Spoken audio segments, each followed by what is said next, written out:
Bienvenue dans Expansion, un podcast par Eric Flack qui s'adresse à toutes celles et ceux qui cherchent à s'améliorer aussi bien mentalement que physiquement, tout en développant leurs relations avec eux-mêmes et les autres. Et aujourd'hui, bonne année, tout ça, ça fait plaisir, j'espère que t'as passé des belles fêtes. On s'est pas vu avant, mais c'est pour mieux repartir dans cette année 2024 que je te souhaite magnifique. Dans cet épisode, on va aborder pas mal de sujets. On va parler de la gestion de mon nouveau style de vie avec le triathlon. On va parler de vie de couple, de nutrition, notamment de pourquoi est-ce que je ne suis plus végétarien, effectivement, de comment gérer son entourage qui déteste le sport, de certains futurs objectifs. On va parler de records de chiffre d'affaires, on va parler de thunes, on va parler de discipline, d'élégance vestimentaire peut-être. Je vais répondre à mes haters. Enfin, plutôt, je vais répondre à certains commentaires que j'ai soigneusement sélectionnés, qui sont pas tous spécialement gentils, pour faire le point sur certaines choses qu'ils soulèvent, qui sont importantes, que je règle. Je vais régler mes comptes dans cet épisode. Bref, on va parler d'autres choses en cours de route, et je terminerai cet épisode probablement sur un petit feedback sur la ville de New York, dans laquelle je viens de passer une grosse semaine et que j'ai pas mal apprécié. Voilà, s'il y a autant de sujets, c'est parce que ça va être une petite FAQ. J'avais demandé en story de me poser des questions sur le compte du podcast @ericflagpodcast ainsi que sur mon compte personnel @ericflag, et il y a eu beaucoup de questions. Je ne vais pas répondre à toutes les questions, mais je vais en sélectionner certaines. J'ai déjà scrollé pas mal pour voir un peu les sujets, pour pouvoir faire cette intro. Mais on va y aller un peu au feeling. Certaines réponses seront plus détaillées que d'autres, en fonction de comment je le sens. Je ne vais pas citer les noms des personnes, parce que c'est quand même privé, normalement. Donc, à part les noms des haters qui ont publié publiquement. Non, je vais pas non plus donner de noms. On verra. J'ai pas envie de faire un épisode de 2 heures, mais on va voir ce que ça donne. On va y aller tranquillou. C'est parti. J'allais dire asseye-toi, mais je pense pas que tu écoutes ça en étant assis. J'espère que tu écoutes ça en affrontant, tu sais, comme si la vie était un amas d'affrontements. Alors il y en a beaucoup, on va pas se mentir, il y a beaucoup d'affrontements dans la vie. Je pense qu'il faut voir les choses en face. Mais il y a aussi des moments où on peut se laisser porter un peu, notamment quand on est en train de faire du cardio. Alors là, tu déconnectes un peu ton corps et ton cerveau, tu écoutes et le corps il fait tout seul. Quand tu t'entraînes, quand tu fais tes courses, quand tu fais quoi que ce soit, c'est banger, le podcast. Mais je pense que je prêche certaines personnes qui sont déjà convaincues que le podcast est un truc très stylé à intégrer dans certaines activités de sa vie. Sur ce, on va commencer tout de suite avec une première petite question. On va commencer par là. Putain, c'est marrant, c'est la toute première de la liste. Et c'est la fameuse première question qui va bien. Es-tu heureux dans ta vie ? Et là, c'est un peu plus élaboré que ça va. Comment ça va ? Parce que souvent, on pose aussi ce genre de questions, à laquelle on répond assez peu souvent sincèrement, on va pas se mentir, quand on nous demande hey, « Salut, ça va ?»« Oui, très bien, et toi ?» En grosse dépression, mais je vais quand même te répondre que ça va. Ça dépend la relation que tu as avec la personne et à quel point elle est sincère dans la question. Mais oui, je vais pas y passer 3 heures, mais oui, je suis heureux dans ma vie, hein, sincèrement. Ça veut pas dire que je suis au sommet de ma life à chaque instant, de chaque journée, tous les jours de ma vie. Non, c'est être heureux dans ma vie, je considère ça comme un sentiment global. C'est un rolling average sur ce qui se passe dans ma vie toutes les 14 semaines. 14 semaines que je raconte, 14 jours, je sais pas. J'ai sorti un truc qui est un peu compliqué pour tout ça, pour dire que en moyenne, moi je suis très heureux dans ma vie. J'ai une copine incroyable, j'ai un métier que j'adore, j'ai une activité qui me plaît énormément, je fais du sport et ça j'adore, enfin bref, je travaille avec des gens très compétent, très sympa, très intelligent. Quoi de plus ? Je suis en bonne santé, je peux me lever le matin, je peux bouger mon corps, truc de ouf. Comme c'est un peu, on a tendance à l'oublier, j'essaye de garder ça en tête, j'essaye d'être reconnaissant de certaines choses et de garder certaines choses en tête. On va peut-être en parler un peu après, parce qu'il y a beaucoup de choses qu'on peut prendre pour acquis et quand on les perd, oh là là, ça doit faire mal, et il y a certaines choses que je n'ai jamais perdues dans la vie, et j'en préparerai peut-être, enfin on n'est jamais prêt pour certains trucs, mais en fait son mieux, hein, quand ça nous arrive dans la figure, j'imagine, pour certains trucs. Quoi qu'il en soit, ça va très bien, j'espère que les personnes que toi qui m'écoutes, ça va, ou que ça va aller mieux. Ce qui est sûr, c'est que tous les jours est une petite opportunité en plus de repartir un tout petit peu dans la direction du bonheur. Alors voilà, le bonheur, c'est vraiment un mot, qui peut être très philosophique, mais on va se contenter d'utiliser comme ça ici.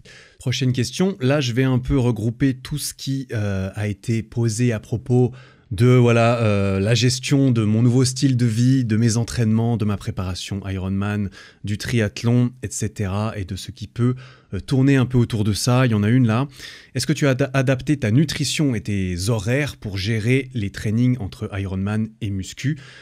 Alors pour poser le contexte, depuis fin novembre, j'ai commencé une préparation pour un Ironman, donc j'ai commencé le triathlon, je suis vraiment débutant, hein, on est d'accord, j'ai commencé à faire du vélo, de la natation et tout autant de course à pied que j'en faisais déjà avant, dans le but de me lancer un bon petit challenge pour 2024 qui va occuper une bonne partie de cette année 2024 pour moi, en tout cas c'est prévu si tout va bien. Et effectivement, avec beaucoup d'entraînements par semaine, ça a un petit peu remis en question ma façon de... il faut bien gérer mon temps, il faut bien gérer ma vie, il faut peut-être regérer certaines choses. Actuellement, je m'entraîne environ, 7, 8, 9 fois par semaine, 10 si on compte la danse. La danse, je dirais pas que je m'entraîne, mais c'est vrai que ça, c'est encore un bloc en plus d'une heure, un peu plus d'une heure à prendre. Mais en gros, là, pour l'instant, je m'entraîne 7 fois. Donc, je m'entraîne tous les jours pour le triathlon. Actuellement, je suis à 3 courses à pied, 2 vélos et 2 natations par semaine. Et ça va augmenter. Notamment, une 3e sortie vélo va pas tarder à arriver. Et potentiellement, une 3e de natation ou de course à pied plus tard. Et la muscu, pour l'instant, j'essaie de maintenir ça à 2 fois par semaine parce que en fait, les journées et les semaines ne sont pas illimitées en temps. Je m'en suis d'autant plus rendu compte, en fait, parce que là, j'en suis à ma 6e semaine de prépa. Je documente un peu le truc en cours de route. Bien sûr, je ferai des vidéos YouTube plus complètes sur tout ça. Mais effectivement, ça prend du temps, il faut s'organiser. Parce que c'est pas ultra évident. Donc la muscu, c'est 2 fois par semaine, pour répondre à la question, 2 fois par semaine, sur les journées où j'ai où j'ai qu'un seul entraînement, pas trop abusé, on dira, parce que j'ai des jours où j'ai des sorties plus light en course à pied. Je vais seulement courir 1 heure, tu vois. Voilà, c'est ça une journée light, c'est aller courir 1 heure. Effectivement. Et donc là, je peux aller caser une muscu ou bien avant d'aller à la danse. En fait, la danse, c'est en face de ma salle de muscu. Donc, je peux aller à la muscu et ensuite à la danse. Sachant que le matin, j'ai le vélo. Ça, c'est le mardi. Le mardi, parfois, c'est blindax. Et puis, ça dépend. Par exemple, hier... j'ai dû rattraper un peu parce que je suis rentré de New York lundi, donc j'ai eu un jour de repos. Sacrilège, j'ai eu un jour de repos pour le jet lag et tout, ce qui fait que on m'a mis 2 séances sur le même jour. Donc hier, j'ai eu natation le matin, j'ai eu sortie course à pied longue le soir.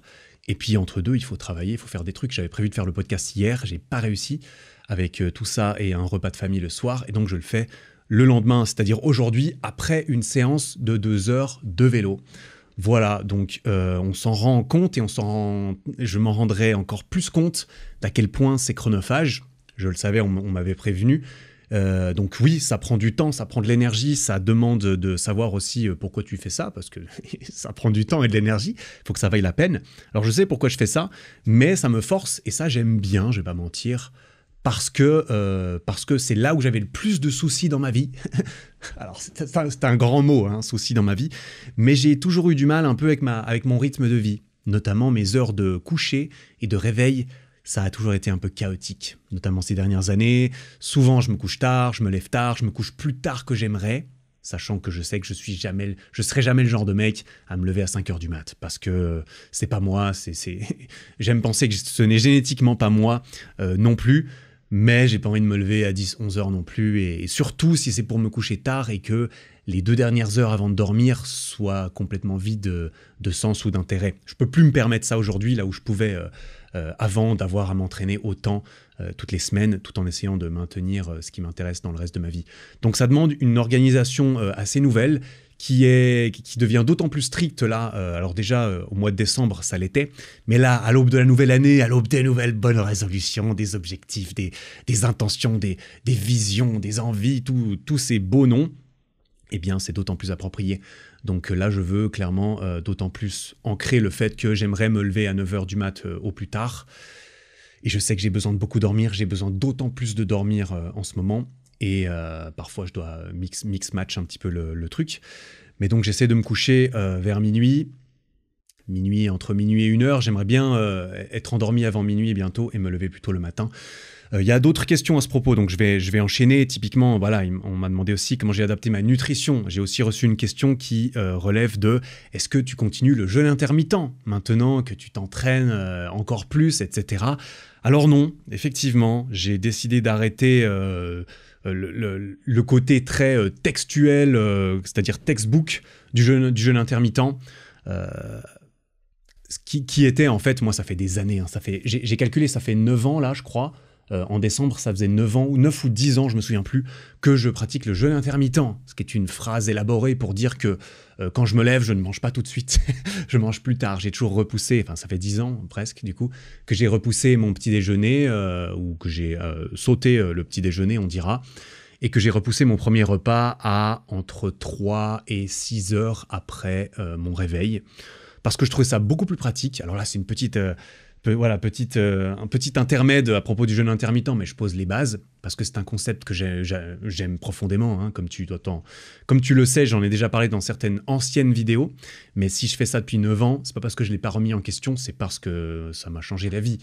Ne manger que 2 fois, j'ai trouvé ça très pratique pour déjà...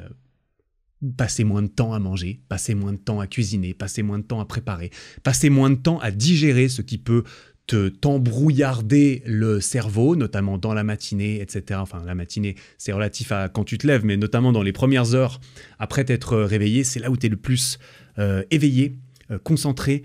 C'est le meilleur moment pour ne pas se mettre une grosse digestion de croissant ou de toast à la confiture ou de je ne sais quel truc blindé en glucides, comme on a tendance à le faire parfois, suivant ce qu'on mange le matin. Pour certaines personnes, ça fonctionne très bien, mais moi, j'ai tout de suite... alors oui, les 2 premières semaines, c'est pénible, c'est bien connu, voire peut-être même juste la première semaine, mais derrière, c'est trop stylé. Tu n'as plus faim. En fait, je n'ai plus faim. Ça m'est arrivé plusieurs fois de ne manger qu'une seule fois par jour. Très efficace pour perdre du gras rapidement, j'ai trouvé, une seule fois le soir. Cardio à jeun, entraînement à jeun, ça j'ai beaucoup fait, j'aime bien, même si j'ai tendance à prendre quelques petits compléments avant ou quoi pour potentiellement limiter, mettons, la perte de muscle. Après, il faut quand même y aller, mais non. Donc maintenant, je me réorganise, donc je me lève tôt, tous les jours, je dois aller faire du sport. Donc souvent, je me dis, le plus tôt c'est fait, le plus je suis content. Tout ce qui est natation et vélo, j'essaie de toujours le faire le matin. Vélo, j'ai un peu plus de mal, parce que le vélo c'est long et des fois, là par exemple j'ai toujours ma sortie longue du vélo le samedi, le jour où j'enregistre ce podcast, et souvent j'ai ma copine avec moi le samedi, on dort ensemble, etc. Forcément qu'on a tendance à se lever un peu plus tard, on mange ensemble, et puis derrière il faut que je fasse mon vélo. Donc là quand j'ai 2 heures à faire, aujourd'hui j'ai commencé à 13h30 mon vélo. Mais sinon la natation toujours j'essaie de le faire le matin, et la course à pied plutôt l'après-midi, parce que c'est là où j'ai toujours eu tendance à m'entraîner, dans l'après-midi, parce que j'aime bien. C'était soit juste avant mon premier repas, soit juste avant quand j'allais plutôt en fin d'après-midi, soit plutôt un petit peu après mon premier repas qui a toujours été très léger, un peu de protéines, un peu de glucides, et ensuite je pars m'entraîner, et puis là j'ai le gros de ce qui me reste à manger pour un énorme repas le soir. Ça fait 10 ans que je fais ça. C'est banger, et c'est banger pour perdre du poids aussi, parce que il y a un peu ce phénomène qui est que quand tu ne manges pas, tant que tu ne manges pas, tu n'as pas faim, tu prends un peu l'habitude. Moi, j'ai aussi pris l'habitude de quand je commence à manger, je peux exploser, je peux manger une vache, tu vois, je peux manger un champ de haricots, je peux manger beaucoup. Je suis capable de manger énormément, et c'est peut-être quelque chose que j'ai entraîné, tu vois, parce qu'à force de faire des gros repas, je ne sais pas si ça peut changer l'élasticité de ton estomac, etc. Ce que je sais, c'est que j'ai un estomac de bonhomme. Si je puis me permettre l'expression, on peut en mettre des trucs là-dedans, je suis un trou. Voilà, c'est dit. Mais j'arrive à me contenir, et j'arrive à me faire plaisir sans me dégoûter, ça clairement, parce que je suis capable de manger beaucoup avant d'être dégoûté. Là où certaines personnes, ça leur va moins de se taper 2000 calories, 2500 calories dans un repas, c'est gros, ça fait beaucoup. 2500, c'est abusé, j'aime pas. Mais jusqu'à 2000, easy game.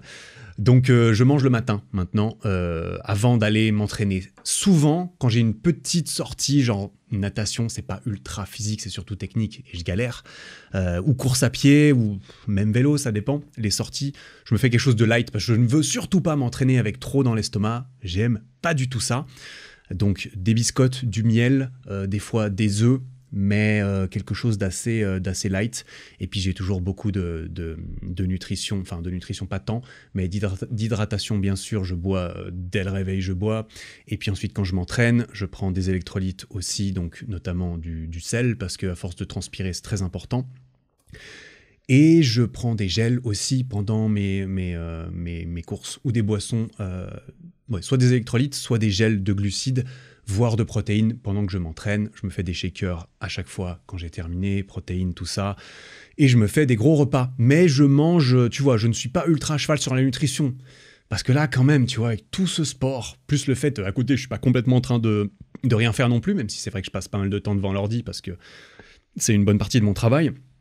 Ça brûle beaucoup de calories, tout ça. Donc forcément que j'ai de la marge. Là, je check, hein, t'inquiète, parce que j'ai peur de perdre du poids. De base, j'ai un peu peur de perdre du poids, de perdre du muscle aussi, bien sûr. Pour l'instant, tout va bien. J'ai l'impression que je n'ai rien perdu, je n'ai rien pris. Bien sûr, je n'ai rien pris, mais j'ai pas pris de poids non plus. Pourtant, je me fais plaisir au niveau de la nourriture parce que je bouge bien. Voilà, est-ce que j'ai fait le tour de cette question? Ouais, plus ou moins, sauf que j'en vois une autre qui ressemble, enfin qui est un peu dans la même thématique. Comment fais-tu pour combiner le triathlon, le street workout, c'est-à-dire les figures, et la musculation, c'est-à-dire l'hypertrophie? Bah écoute, j'ai répondu un peu en question. Après, si je veux résumer le truc, c'est je me démerde. Comment fais-tu pour faire tout ça? Bah écoute, je me démerde. En dehors de cela, la structure, c'est souvent l'endurance le matin. Et puis la muscu, je la place sur des jours où j'entraîne plutôt le bas du corps. Donc j'évite de placer la muscu par exemple sur la journée de natation. Souvent c'est quand j'ai une sortie light de course à pied ou de vélo que je vais faire ma muscu ce jour-là, parce que comme ça le haut du corps déjà il n'a pas été trop taxé physiquement, et puis nerveusement ça va parce que les entraînements light c'est pas hardcore. La natation c'est un peu plus nerveux parce que je dois beaucoup réfléchir, il faut beaucoup réfléchir pour nager et pour pas nager n'importe comment, et puis en plus la natation bon ça utilise clairement le haut du corps et ça utilise tout le corps, il n'y a pas de doute. Donc c'est plutôt cela, et au sein de mes entraînements de muscu, enfin quand je m'entraîne, surtout là en hiver, sachant que je vais faire ma prépa jusqu'au mois d'août, donc je vais faire toutes les saisons, mais pour l'instant c'est l'hiver, et je m'entraîne en salle de musculation, bien sûr, entre guillemets, parce que là, clairement, moi je suis en optimisation de mon temps. Hein. Ça prend du temps, donc je perds pas mon temps à aller dehors et de me réchauffer 20 minutes pour pouvoir m'entraîner un peu derrière, faire 3 pompes et rentrer. Non, je vais à la muscu, je m'échauffe comme il faut, et je priorise certains mouvements, c'est-à-dire du fun et de l'utilité, on dira. Pour moi, le fun, c'est plutôt le street. Donc les figures, ça m'arrive de faire du drapeau un peu pour m'amuser, mais le drapeau, c'est con à dire, mais enfin, ça dépend qui m'écoute. Le drapeau, c'est con à dire, mais ça se perd pas, t'as pas besoin de l'entraîner, c'est facile, entre guillemets. Si je puis me permettre, voilà, je permets de poser mon truc. J'ai même fait un petit réel à New York, d'ailleurs, sur le pont de Brooklyn. Ça faisait un moment que j'avais pas fait de drapeau, on dira. Je me dis, bon, vas-y, je tente. Je demande à ma meuf, tiens, tu peux me filmer, je vais faire un truc. Quand je lui dis ça, elle sait qu'il va se passer une dinguerie, tu vois. Je lui dis, ah putain, qu'est-ce qu'il va faire? Enfin, une dinguerie. On se respecte, hein. Parfois, je lui demande juste de me filmer pour une story. Mais du coup, ouais, d'ailleurs, il a bien marché ce réel, bien sûr. Parce que quand tu fais du street en public, avec des gens qui regardent et tout, c'était marrant. Mais non, le drapeau, c'est assez facile. Le handstand, j'aime beaucoup en faire. Les handstand push-up, j'en fais beaucoup parce que à la fois, ça entraîne toute ma technique, ma proprioception, d'être sur les mains, de faire des pompes sur les mains, de tenir en équilibre. C'est un excellent exercice, évidemment, pour renforcer ton équilibre, tes épaules, tes triceps, ta proprioception. Et puis, je suis désolé, je trouve ça extrêmement beau gosse. Voilà, je me permets de le dire. Les pompes sur les mains, je trouve que c'est magnifique parce que c'est justement un exercice qui demande tellement de choses différentes, de l'équilibre, de la proprioception, de la force, au bon endroit, une certaine mobilité aussi, surtout si tu veux faire un handstand de droit, typiquement. Bref, magnifique exercice que je ne veux jamais perdre, donc ça, je le garde. Je fais d'autres figures un peu plus pour le fun. Sinon, j'ai beaucoup de travail lesté pour le haut du corps parce que je veux maintenir ma masse musculaire, notamment dips lestés, traction lestée, ça c'est les bangers, c'est les essentiels. Et je fais pas mal aussi de travail au câble pour le dos, donc du rowing, du tirage horizontal à la poulie, souvent. Parfois du tirage vertical, du tirage à un bras aussi un petit peu de temps en temps pour isoler. Ça, c'est le gros du truc, parce que souvent, je fais des choses genre 5x5. Donc 5 séries de 5 répétitions, ça bombarde quand même quand tu fais les tractions et les dips derrière. Et que derrière, souvent, vu que je m'entraîne que 2 fois, je fais souvent tout le corps. Ça dépend, sauf que pour le bas du corps, je fais vraiment quelque chose de plus spécifique au renforcement pour ce qui peut me servir pour le triathlon. J'ai plus ou moins décidé que j'allais pas m'amuser à faire des squats lourds pendant cette prépa, parce que voilà, ça me servirait à quoi de faire des squats lourds, principalement à maintenir une certaine force et masse dans mes jambes. Alors je fais souvent des pistoles. Les pistoles, c'est des squats sur une jambe. Ça, j'aime bien, parce que c'est un peu plus street, ça demande de la mobilité et tout. Et je les leste en tenant un kettlebell ou un halter, je leste ça quand je les fais. Mais le squat lourd, je trouve ça chiant. Il faut un gros setup, il faut une barre. Et puis c'est très taxant dans les cuisses, bien sûr. Et ça, j'ai senti que le vélo, notamment les séances fractionnées en vélo, ça m'explose les cuisses. Donc rajouter du squat à ça, ça me semble un peu overkill. Et pour le système nerveux, parce que bon, entre tous ces entraînements, entre le fait que j'ai envie d'être actif professionnellement à côté, faire des vidéos, gérer la boutique, les entreprises, faire des podcasts aussi, sans être complètement pas dedans. Et puis bien sûr, vivre ma vie, ce qu'il en reste à côté, c'est-à-dire ma vie de couple notamment, parce que il n'y a pas beaucoup de place pour aller boire des bières avec les potes tous les soirs, on va pas se mentir. Il y en a, j'ai fait Noël avec pas plus tard qu'il y a quelques jours, c'était génial. Mais c'est pas tous les soirs. Donc pas d'entraînement super lourd en bas du corps, mais beaucoup d'entraînement. J'entraîne mes mollets. Je suis désolé, je pensais jamais dire ça sérieusement face à moi-même, mais j'entraîne mes mollets. Ah là là là là. D'un point de vue hypertrophie, ça m'a jamais intéressé, mes mollets sont pas énormes et je m'en carre pas mal de à quoi ressemblent mes mollets, pour toujours en réalité. Mes cuisses pas, mais mes mollets, je m'en fous un peu, d'autant plus que c'est quand même connu qu'il faut vraiment matraquer si tu veux essayer de changer quelque chose. Mais là, je les entraîne pour justement que ça soit efficace d'un point de vue course à pied, d'un point de vue surtout de tout cet entraînement d'endurance à côté. Je ne veux surtout pas que mon bas du corps faillisse avec tout le volume que je lui demande, notamment en course et en vélo, etc. Que ce soit les tibias, ou bien les chevilles, ou bien les mollets, etc. Je fais pas mal de travail sur les ischio-jambiers, et je fais du hip thrust. Régulièrement, je fais du hip thrust. Je vais pas chercher des 250 kilos, mais la dernière fois, j'étais presque à 180, je crois. C'est assez facile, le hip thrust, entre guillemets, de mettre lourd rapidement, même si j'en avais assez peu fait. J'ai inclus cet exercice uniquement depuis que je fais de la course à pied. J'ai jamais vraiment entraîné mon cul. Et mes ischios non plus. Je faisais plutôt des squats, des pistoles et puis certains autres exercices. Mais c'est vrai que cibler mes fessiers et mes ischio-jambiers, ça m'a jamais été très intéressant pour moi, parce qu'en street, c'est pas super utile. Et puis le bodybuilding n'est pas quelque chose qui m'a vraiment intéressé. Au-delà d'avoir des bras, d'avoir des pecs, d'avoir un dos, enfin bref. Au-delà de l'aspect plaisant esthétiquement, pour moi dans le miroir et pour les autres personnes, bien sûr, les ischios, c'est pas la première chose que les gens regardent. Par contre, quand je vois un mec, parce que je me compare plutôt au mec, on va pas se mentir, quand je vois un mec qui a des ischio-jambiers bien développés, il y a quand même quelque chose. Je trouve ça magnifique, je vais pas mentir. Je suis assez sensible à la beauté du corps musclé. Chez une femme aussi, faut pas, chacun a ses préférences. Moi, une femme musclée, alors tout dépend, ça veut rien dire. Une femme en forme et qui est un peu fit, j'aime bien. Une femme très musclée, ça m'intéresse.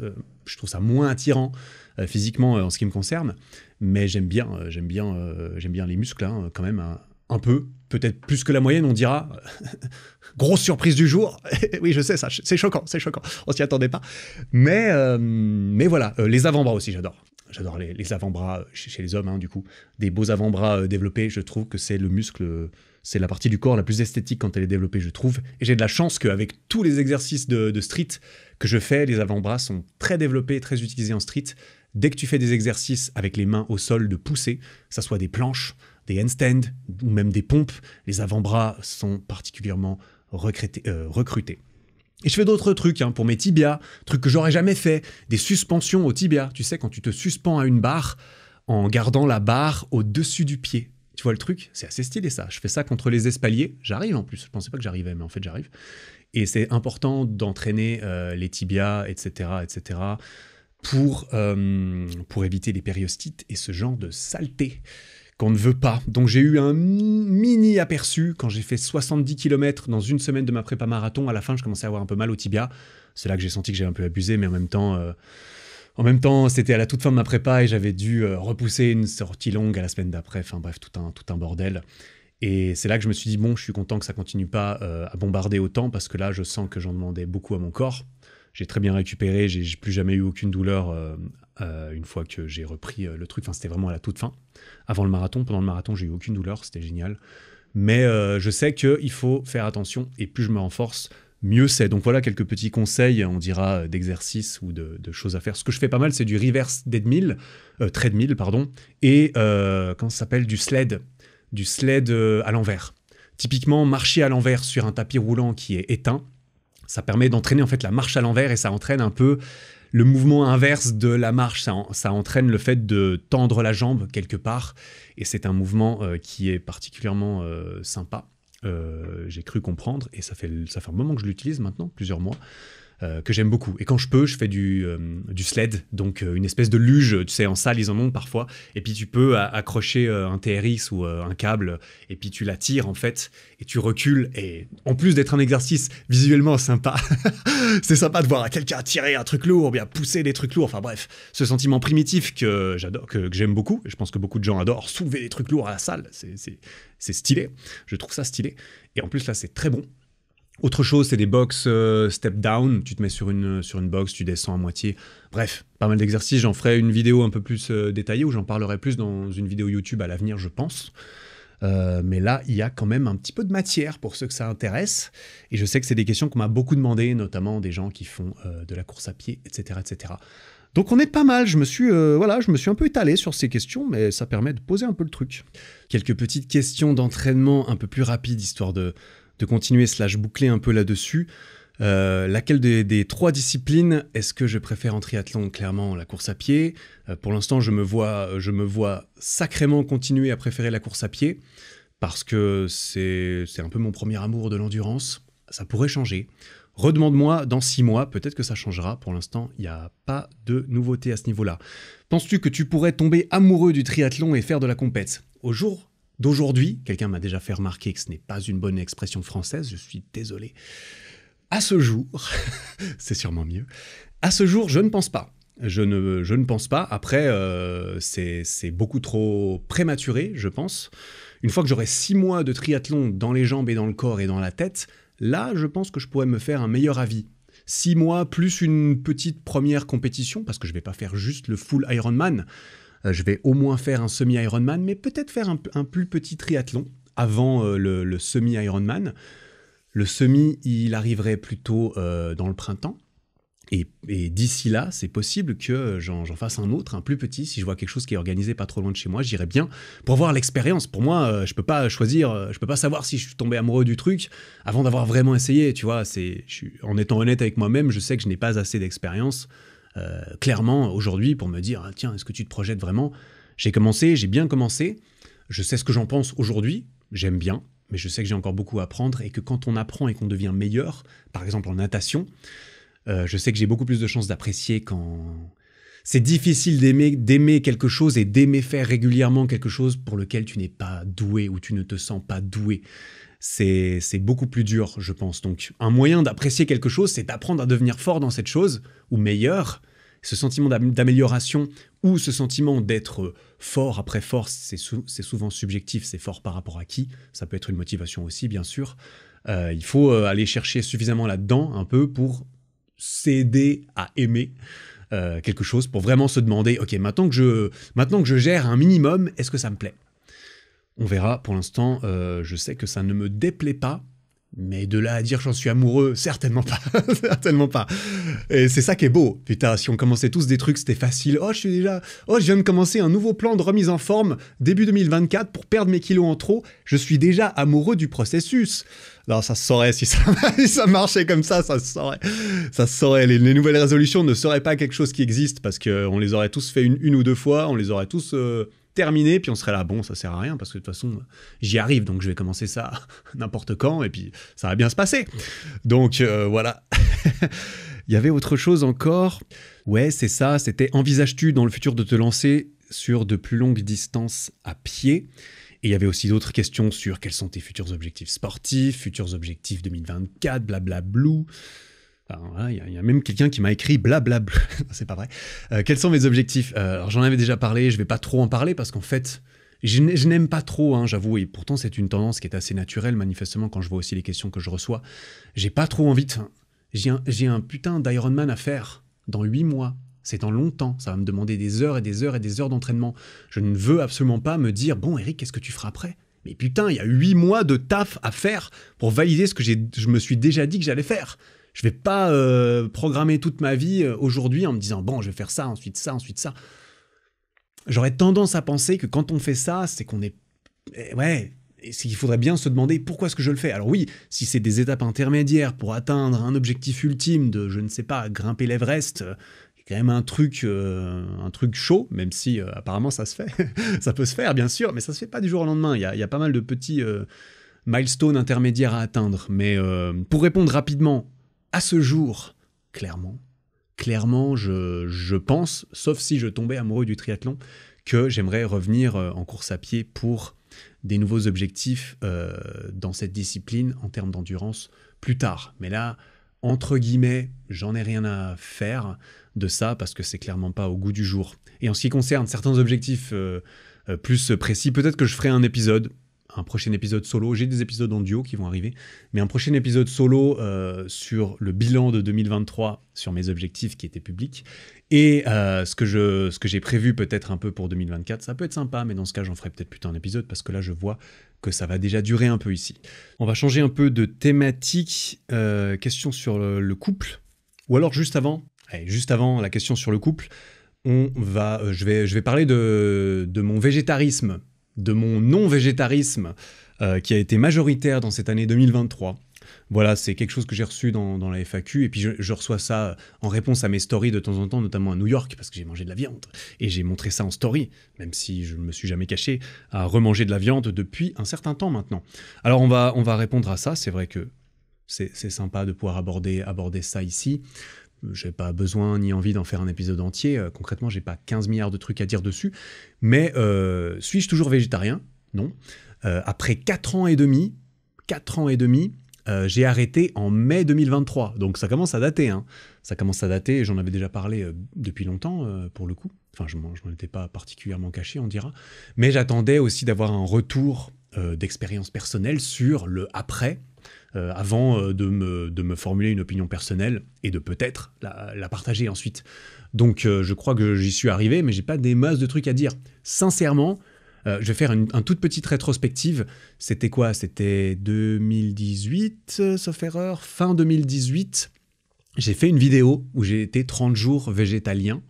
Donc pendant 30 jours, j'étais végétalien, elle est sur ma chaîne YouTube, cette vidéo, et à la fin, j'ai décidé de devenir végétarien, parce que ça m'intéressait. J'avais envie de tester, j'avais envie de savoir, est-ce que ça va être différent dans ma vie, dans mon corps, dans mes performances, dans mon ressenti physique de moi-même, ou pas? Parce que je me suis dit, si ça change absolument rien dans mon corps, dans ma tête, et que c'est bon pour la planète, par exemple...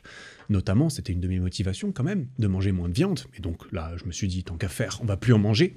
Surtout que être végétarien, ça m'a semblé extrêmement sympa et facile par rapport à être végétalien, / vegan, même si c'est pas exactement la même chose, parce que ça, c'est quand même vachement plus restrictif. En tout cas, si on décide de le voir comme ça, ce qui est mon cas, eh bien, ça ne l'était pas en étant végétarien. Donc j'ai enchaîné directement, et puis j'ai fait à peu près 6 mois full végétarien, et ensuite 4 ans où j'étais plutôt pesco-végétarien. Enfin, c'est des noms un peu compliqués pour pas grand-chose, mais c'est-à-dire que je mangeais du poisson de temps en temps, notamment, certains diraient flexitarien, parce que non, je ne mérite pas d'être appelé végétarien si je mange du poisson. Ah, ça va les couilles.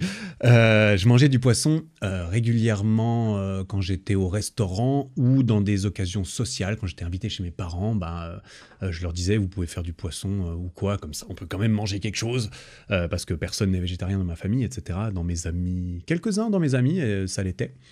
C'est vrai.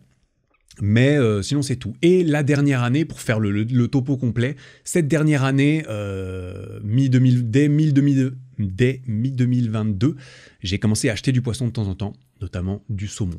C'est vrai qu'avant, j'en achetais pas, et vers la fin, j'ai commencé à en acheter. Et ensuite, j'en suis arrivé à là. J'ai senti que j'avais fait mon temps, après 4 ans et demi, que j'avais de plus en plus envie de viande à nouveau. Ça, c'était notamment début 2023. Où je me suis dit, tiens, ouais, blabla. C'était quand même, à un moment donné, je me suis de plus en plus posé la question parce que j'aime avoir des discussions avec moi-même. J'aime faire des points sur certaines choses que j'ai intégrées dans ma vie et qui sont devenues automatiques, habituelles. Un exemple que je prends souvent, c'est faire ses courses. Souvent, tu fais tes courses de façon machinale, tu achètes toujours les mêmes trucs. Et de temps en temps, faire le point sur, tiens, mais pourquoi j'achète ça? Pourquoi est-ce que j'achète? D'où ça vient? Pourquoi est-ce que j'achète cette pâte, cette sauce de pâte? Pourquoi est-ce que j'achète ces trucs ultra transformés? Ah, c'est peut-être parce que c'est ce qu'on m'a toujours acheté quand j'étais petit, et du coup, j'ai répliqué ça sans me poser de questions. Bref, il y a plein de questions sympas à se poser de temps en temps. Avant que ça redevienne automatique, ce qui est beaucoup plus pratique pour vivre sa vie. Mais c'est vrai que je me suis demandé, donc j'ai été curieux, je me suis dit, bon, allez, j'ai envie de remanger de la viande, on va pas en faire tout un plat. Non, il y avait aussi du riz à côté du poulet. Il y avait aussi du riz à côté du poulet que j'ai mangé, que j'ai remangé pour la première fois, c'était en mai. J'ai mangé du poulet, et voilà. Franchement, je suis désolé, il n'y a pas eu d'explosion, il n'y a pas eu de... Il n'y a rien eu de magie, il n'y a pas eu de retournement de bide de l'espace. Ça ne m'a rien fait. Ça n'a rien changé. Je me souviens, j'ai mangé du poulet. Bon, pour être totalement honnête, j'ai mangé du poulet. J'en ai mangé raisonnablement parce que je trouvais ça bon. Et qu'il y en avait beaucoup, donc j'ai même pas tout fini. Mais j'en ai mangé pas mal. Et c'est vrai que, je me souviens, j'avais dit à ma copine qui mangeait avec moi, genre 40 minutes après, j'ai senti un truc un peu bizarre dans mon bide. Mais je sais pas, c'était psychologique, ça a duré 8 minutes, après c'est parti, puis plus, enfin tu vois, franchement voilà, 8 minutes. Il s'est passé un truc pendant 8 minutes, j'étais très, voilà, mais en fait j'étais très à l'écoute de mon corps pendant cette digestion, donc sûrement des trucs, tu vois, random, je ne sais pas si c'était statistiquement significatif comme happening, mais non, j'ai pas remarqué grand chose. Et là du coup, ça fait depuis mai, donc ça fait, je sais pas, 8 mois que je remange de la viande.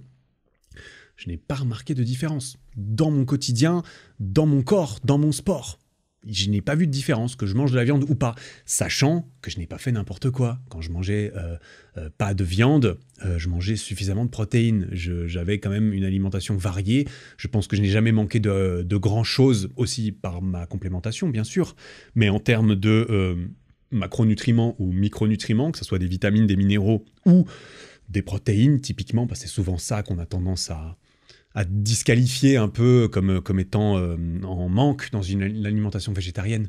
Mais encore, moi j'ai toujours adoré les produits laitiers, donc j'en ai mangé. Les œufs, banger, les œufs, j'en ai toujours mangé beaucoup et j'ai toujours continué. Donc un petit peu plus dur d'avoir juste de la protéine pure dans un régime végétarien, mais avec des compléments, ça devient facile, hein. Tu prends des compléments végétariens en poudre ou des compléments laitiers, mais j'avais aussi utilisé des compléments de poids, notamment, et c'est quoi l'autre? Je me souviens plus. Chanvre et tout ça, j'ai jamais essayé, ça me donnait pas du tout envie. Mais protéines de pois, notamment, c'était pas trop mal. Protéines de riz aussi, quelque chose comme ça. Mais ouais, sinon, voilà, comme j'ai dit, ça n'a pas changé grand-chose. C'est juste que j'avais eu envie, j'ai senti dans ma tête qu'il y avait de plus en plus de privations sur la fin, et je me suis dit, bon, Eric, tu fais pas ça pour être privé. Je refuse, et je le dis sincèrement, je refuse de me sacrifier moi-même trop, pour je ne sais quoi, en fait, concrètement. Donc, je me suis dit, ok, j'ai fait mon temps, j'ai testé, j'ai bien testé, je pense que 4 ans et demi, c'est quand même respectable comme phase de test. Et c'était même pas que j'ai testé, c'est juste que moi, je pense que dans la vie, on évolue, en fait. On a des périodes de cycle, on change d'avis, on change de personne, on change d'envie, et il est tout à fait possible que j'ai à nouveau envie de changer ma façon de manger à l'avenir, ou changer ma façon de vivre, ou changer ma façon de penser. Je pense que toutes ces choses sont naturellement en évolution, et que combattre l'évolution de soi-même, c'est bizarre. C'est bizarre. J'aurais envie de dire c'est impossible, ou alors j'aurais du mal à comprendre la motivation. En tout cas, la mienne n'est pas de m'entraver dans mon évolution, ça c'est sûr. Pour moi, évolution égale changement, égale résistance au changement bien sûr, mais égale nécessité pour évoluer positivement que du changement. Donc je suis reparti là-dedans. On va voir comment ça se passe. Mais pour l'instant, tout va bien. Il y avait un truc. Je me souviens, je vais quand même faire la petite anecdote. Pendant toutes mes années végétarien, il y avait un seul truc qui m'a un peu frustré. Parce que sinon, j'étais pas frustré du tout. Sinon, je l'aurais pas fait aussi longtemps. C'était à Noël. À Noël, on a une tradition dans ma famille. Mon père, il cuisine pas souvent, mais il y a certains trucs que c'est lui qui cuisine, clairement. Les sauces, par exemple, c'est un boss. Mais alors, à Noël, mon père, il fait une bonne grosse dinde, pour dire les choses. Une bonne grosse dinde au four. Il fait lui-même la farce, ils vont la chercher chez le fermier, machin. Truc super bon, super stylé, super tendre, super goûtu, tout ça, tout ça. Et j'ai fait du coup 5 Noëls, je crois. Parce que le premier Noël, je l'ai fait végétalien, c'était dans ma vidéo. Et ensuite, j'ai dû en faire 4 végétariens. Et à chaque fois, à Noël, bah, ils ont tous mangé la dinde. Et moi, j'avais une terrine... il y avait une autre personne, la copine de mon frère est aussi végétarienne, donc on mangeait les deux. Autre chose, mon père faisait de la farce de dinde végétarienne, et puis on avait une terrine de poisson, un truc comme ça, avec de la salade, mais je savais que cette dinde était somptueuse, et c'est le seul truc qui m'avait manqué. Et donc, Noël dernier, il y a à peu près 2 semaines, j'ai pu retaper dans cette dinde, et c'est vrai qu'elle vaut le détour. C'est un peu la tradition, à Noël, on mange de la dinde. Tu as probablement des traditions aussi, j'espère, parce que je trouve ça cool. D'autant plus quand ça implique de la famille. Souvent, ça implique de la nourriture, parce que la nourriture est vraiment très associée à des regroupements sociaux, que ce soit en famille ou bien dans certaines communautés. La bouffe, c'est quand même la vie. C'est quand même une source de plaisir extraordinaire. Donc, c'est pour ça que je me suis dit qu'il était temps de faire évoluer cela. Voilà. Allez, on passe maintenant à la petite question sur la vie de couple. J'ai reçu une question là, j'en ai reçu plusieurs, mais celle-ci résume un peu le truc, j'ai l'impression. Ta gestion du couple, ce que tu as appris, tes erreurs, comment discuter de ce qui ne va pas. Alors, c'est pas exactement une question, mais on comprend bien l'idée. Je vais pas faire... Bah, il y a de quoi faire un podcast dédié uniquement à la vie de couple. Je pense que tu peux faire 150 épisodes et puis toujours, tu vois. Donc on va pas trop s'étaler. Par contre, la fin de la question, j'aime bien. Comment discuter de ce qui ne va pas ? Eh bien, je vais te balancer une technique. Je vais te balancer ce que nous, on fait. Parce que ça fait plus d'1 an qu'on est ensemble avec ma copine maintenant. Et pour tout le dire, hein, je le dis avec grand plaisir, cette technique lui revient, hein, le crédit lui en revient. Ma copine est très attentionnée, très ambitieuse, très passionnée par les relations de couple. Et elle a des grandes ambitions pour la sienne. Et c'est aussi pour ça qu'on a bien connecté, parce que je suis tombé sur une fille qui était très ambitieuse, mais pas dans les mêmes choses que moi. Et putain, ce que c'était rafraîchissant et ce que c'était stylé. Parce que je diverge déjà, mais je vais poser ça vite fait. Pendant longtemps, j'ai cherché à tort, j'ai remarqué probablement une fille qui me ressemblait trop dans certaines choses. Typiquement, putain, si elle est entrepreneuse, si elle est ambitieuse, je pensais chercher une fille ambitieuse, mais dans les mêmes choses que moi. Et je suis tombé sur ma copine qui était ambitieuse, mais sur un autre domaine très très important de la vie. Et je me suis dit, waouh, mais c'est beaucoup trop stylé. C'est beaucoup trop, ça m'a trop... forcément, quand tu es passionné par quelque chose, tu es assez passionnant. Et elle, c'est aussi une partie de son métier, puisqu'elle est psychologue et psychologue de couple, bien entendu. Donc elle se renseigne, elle se forme, et elle est passionnée par ce genre de choses. J'ai beaucoup appris aussi avec elle. Donc c'est absolument génial, c'est à ça que ça sert les relations. J'ai eu pas mal de relations plus ou moins sérieuses, et à chaque fois, j'ai l'impression d'avoir été une meilleure personne en ressortant, parce que forcément, si j'en ai eu plusieurs, c'est qu'elles se sont arrêtées à un moment donné. Et à chaque fois, j'ai appris plein de choses, et je me suis dit, waouh, mais c'est fou, je pensais pas que j'aurais pu apprendre autant de choses, et c'est génial. Et à chaque fois, j'ai eu l'impression... Je le dis comme ça, et c'est la vérité. Et beaucoup de gens, je pense, toi qui m'écoutes, peut-être t'apparenter à ça. C'est à chaque fois que j'ai grandi, en fait. C'est con à dire, mais oui, j'ai grandi. Du coup, j'ai appris des nouvelles choses, je suis devenu plus mature, j'ai appris à mieux gérer certaines choses. Et je me suis dit, putain, vas-y, c'est ma version 1.0, 2.0, 3.0. Alors c'est pas très, voilà, c'est un peu délicat à dire parce qu'à chaque fois, chaque nouvelle mise à jour, ça implique une rupture et une nouvelle relation. Donc t'es là, ouais, vas-y, je vais changer de meuf 14 fois, comme ça je serai à 14.0. Non, ça marche pas exactement comme ça. Il y a des mises à jour plus qualitatives ou quantitatives que d'autres, on va pas se mentir. Mais à chaque fois, j'ai eu l'impression, bon, j'ai appris ci, j'ai appris ça, je vais essayer de pas refaire les mêmes erreurs dans la relation d'après. Et j'en suis arrivé à une forme assez avancée, qui est la forme actuelle, dont je suis plutôt content. Pour en venir à ta question, comment discuter de ce qui ne va pas ? Eh ben nous, on a un rituel, c'est peut-être un grand mot. C'est peut-être un grand mot. On a une habitude qui a été mise en place, là, je pense que ça fait presque une année. Hein. Peut-être ça doit faire 9-10 mois qu'on fait ça. C'est un truc qu'on appelle le check-in. Check-in, comme quand tu check-in quelque part, en fait, c'est... Pour résumer le truc, c'est simplement un moment. Tu sais, on en revient à l'épisode, il n'y a pas longtemps, là, l'épisode sur... travail à la chaîne dans l'amour ou bien spontanéité, destin et tout. Là, on a cadré quelque chose, c'est que tous les mois, alors nous on fait ça tous les mois, début de mois, je pense que ça peut dépendre de ta situation et tout, mais je pense qu'une fois par mois, c'est quand même la fréquence la plus basse qui me semblerait importante dans un couple. Tous les mois, on a rendez-vous, elle et moi, dans le lit, parce qu'on fait ça le soir, pour check-in.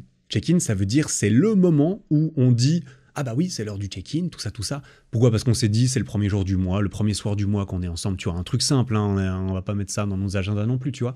Mais on s'en souvient parce que c'est quelque chose de facile à se souvenir et ça a été très facile à mettre en place. C'est juste, eh bien, ce soir-là, tout est ouvert. La communication est entièrement ouverte. C'est le moment de sortir tout ce que tu as pensé, tout ce que tu as gardé un peu en toi, tout ce que tu n'as pas voulu mettre sur le tapis au moment sur lequel ça s'est passé, parce que parfois, il peut se passer des trucs. Et quand on dit se passer des trucs, c'est comment tu t'es senti à un moment donné, c'est surtout évidemment vis-à-vis du comportement de l'autre, hein, on va pas se mentir. C'est comment est-ce qu'on se sent dans la dynamique du couple, comment est-ce qu'on se sent vis-à-vis du comportement de l'autre, de nous par rapport à elle, par exemple. Moi, ça peut être quelque chose que je fais ou que je ne fais pas, que j'ai envie de lui demander. Tiens, mais je me suis demandé, est-ce que ça, tu penses que c'est important, ça te plairait, etc. Ou alors, ça peut être elle qui me demande sur quelque chose que j'ai fait, quelles étaient mes intentions derrière, etc., etc. Ça peut être tout et n'importe quoi, et c'est le but. C'est que la moindre micro-petite merde, si elle n'était pas déjà sortie, eh bien, c'est le moment de la sortir. Littéralement. C'est pas qu'il faut que tu ailles vers l'autre un peu random comme ça un soir, ça fait, vous habitez ensemble peut-être ou pas, tu vois, ça peut aller dans n'importe quel type de relation, dans un mariage, je pense que ça fonctionne aussi, bien sûr que ça fonctionne, c'est sûr, que c'est pas toujours le moment, parce qu'il y a toujours quelque chose à faire, on est toujours en train de faire autre chose, on est en train de manger, du coup, finalement, t'es en train de manger et on n'est pas tous en train de faire quelque chose, puis t'es là, c'est le moment de lui dire, tiens, j'aimerais te parler de... Ça peut être un peu délicat, tout comme quand la chose en question se passe dans un contexte social ou dans un contexte où ce n'est pas le moment d'en parler, où il m'a fallu prendre du recul pour encaisser, entre guillemets, pour me questionner moi-même sur, tiens, il s'est passé ci, j'ai fait ci, il a fait ça, elle a fait ça, qu'est-ce que j'en pense, comment je me suis ressenti sur le moment, quand je me suis ressenti après coup, est-ce que ça vaut la peine d'en parler pour avoir des explications ? Eh bien, souvent, c'est oui. Et ça, c'est la réponse qu'il faut se dire. Hein. Que ce soit petit ou gros, c'est très bien. Et c'est le parfait moment parce que c'est le moment où c'est ouvert. Il n'y a pas de gêne sociale, il n'y a pas de glace à briser. Il n'y a pas de mauvais moment. Il n'y a pas de c'est pas le moment parce que oui, c'est précisément le putain de moment. On a décidé. Et donc, on fait ça. D'ailleurs, là, on est début janvier. J'ai peut-être à check-in tout à l'heure. Je ne sais pas si elle m'entend, elle est là derrière. Je ne vais pas l'appeler. Mais oui, j'ai peut-être à check-in tout à l'heure. J'espère que je vais en revenir vivant, les gars. Si jamais il n'y a pas d'épisode la semaine prochaine, vous savez, il m'est arrivé une dinguerie. Non, je déconne, on fait ça depuis une dizaine de mois maintenant. Et c'est génial, parce que tous les mois, il y a des petits trucs. Des fois, il n'y a pas grand-chose. Hein. Ça ne veut pas dire que tous les mois, il y a une dinguerie.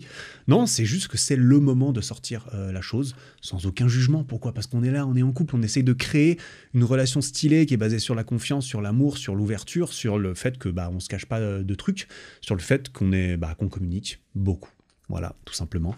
Et c'est une très bonne façon d'encourager la communication, de renforcer la communication, de casser des petites... des petits tas avant qu'ils deviennent des grosses montagnes. Par exemple, quand il y a un petit truc qui est là, je pourrais peut-être donner je vais pas donner des exemples qui nous concernent, mais ça peut être un truc tout con. Ça peut être, je sais pas, ton mec, il laisse traîner ses chaussettes ou ses slips sales au pied du lit.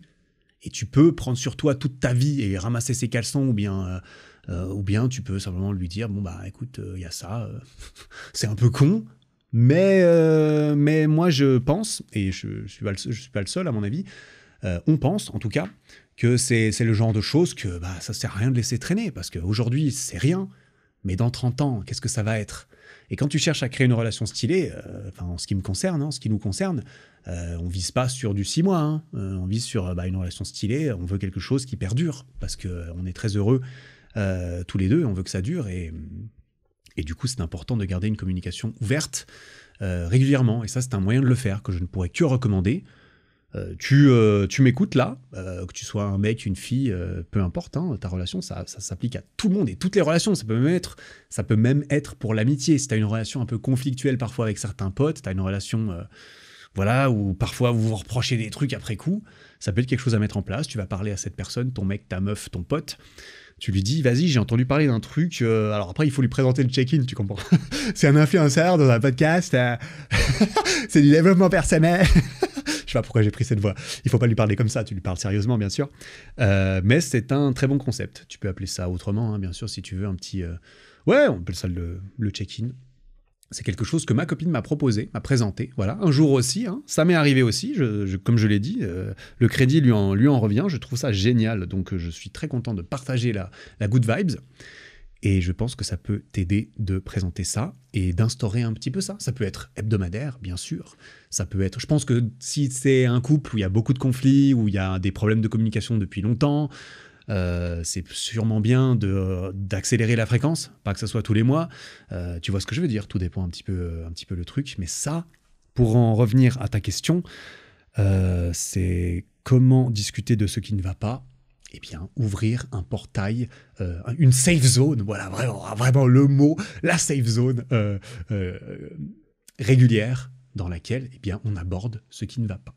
Mais on aborde ça comme des adultes, c'est-à-dire on le cache pas, on dit les choses comme elles sont, on dit les choses comme on les a ressenties, comme on le pense, et on en discute. Ça ne veut pas dire que il y a un problème, il faut une solution. Non, parfois c'est juste, j'ai envie d'être écouté, j'ai envie d'être entendu, j'ai envie d'être sûr que je suis ressenti, entendu, etc. Et des fois c'est, il y a ce problème, qu'est-ce qu'on fait? Il faut une solution. Eh bien, on peut attaquer tout ça à deux, en couple, en équipe, parce que ces deux statuts de couple et d'équipe sont importants, je pense, pour une relation amoureuse qui perdure. Voilà. Nouvelle question sur l'entourage. Ma famille déteste le sport. Comment leur faire comprendre que c'est ma passion? C'est assez intéressant comme question. C'est le genre de choses dont j'ai déjà abordé un peu quand même dans certains anciens épisodes. Alors bon, il y en a quand même 120 maintenant, donc je comprendrai. Mais sache, toi qui écoutes, qu'il y a tout un catalogue d'épisodes que je te recommande d'aller écouter. Ils sont tous plus ou moins centralisés sur le développement de soi, de ses relations, ou des discussions intéressantes pour apprendre du parcours des autres. Quoi qu'il en soit, j'arrête de faire ma pub après t'avoir encore plutôt encouragé à laisser 5 étoiles sur ce podcast, parce que putain, c'est important. Écoute, t'as envie que ce podcast continue avec 120 épisodes de plus, toujours gratuit, pour toujours, tout ça. Alors, ça sera toujours gratuit, bien évidemment, mais c'est cool si tu laisses un petit avis. Ça aide sincèrement, hein. Ça m'aide sincèrement, le podcast. C'est un bon moyen de me rendre un tout petit truc, c'est-à-dire de me donner 10 secondes de ton temps.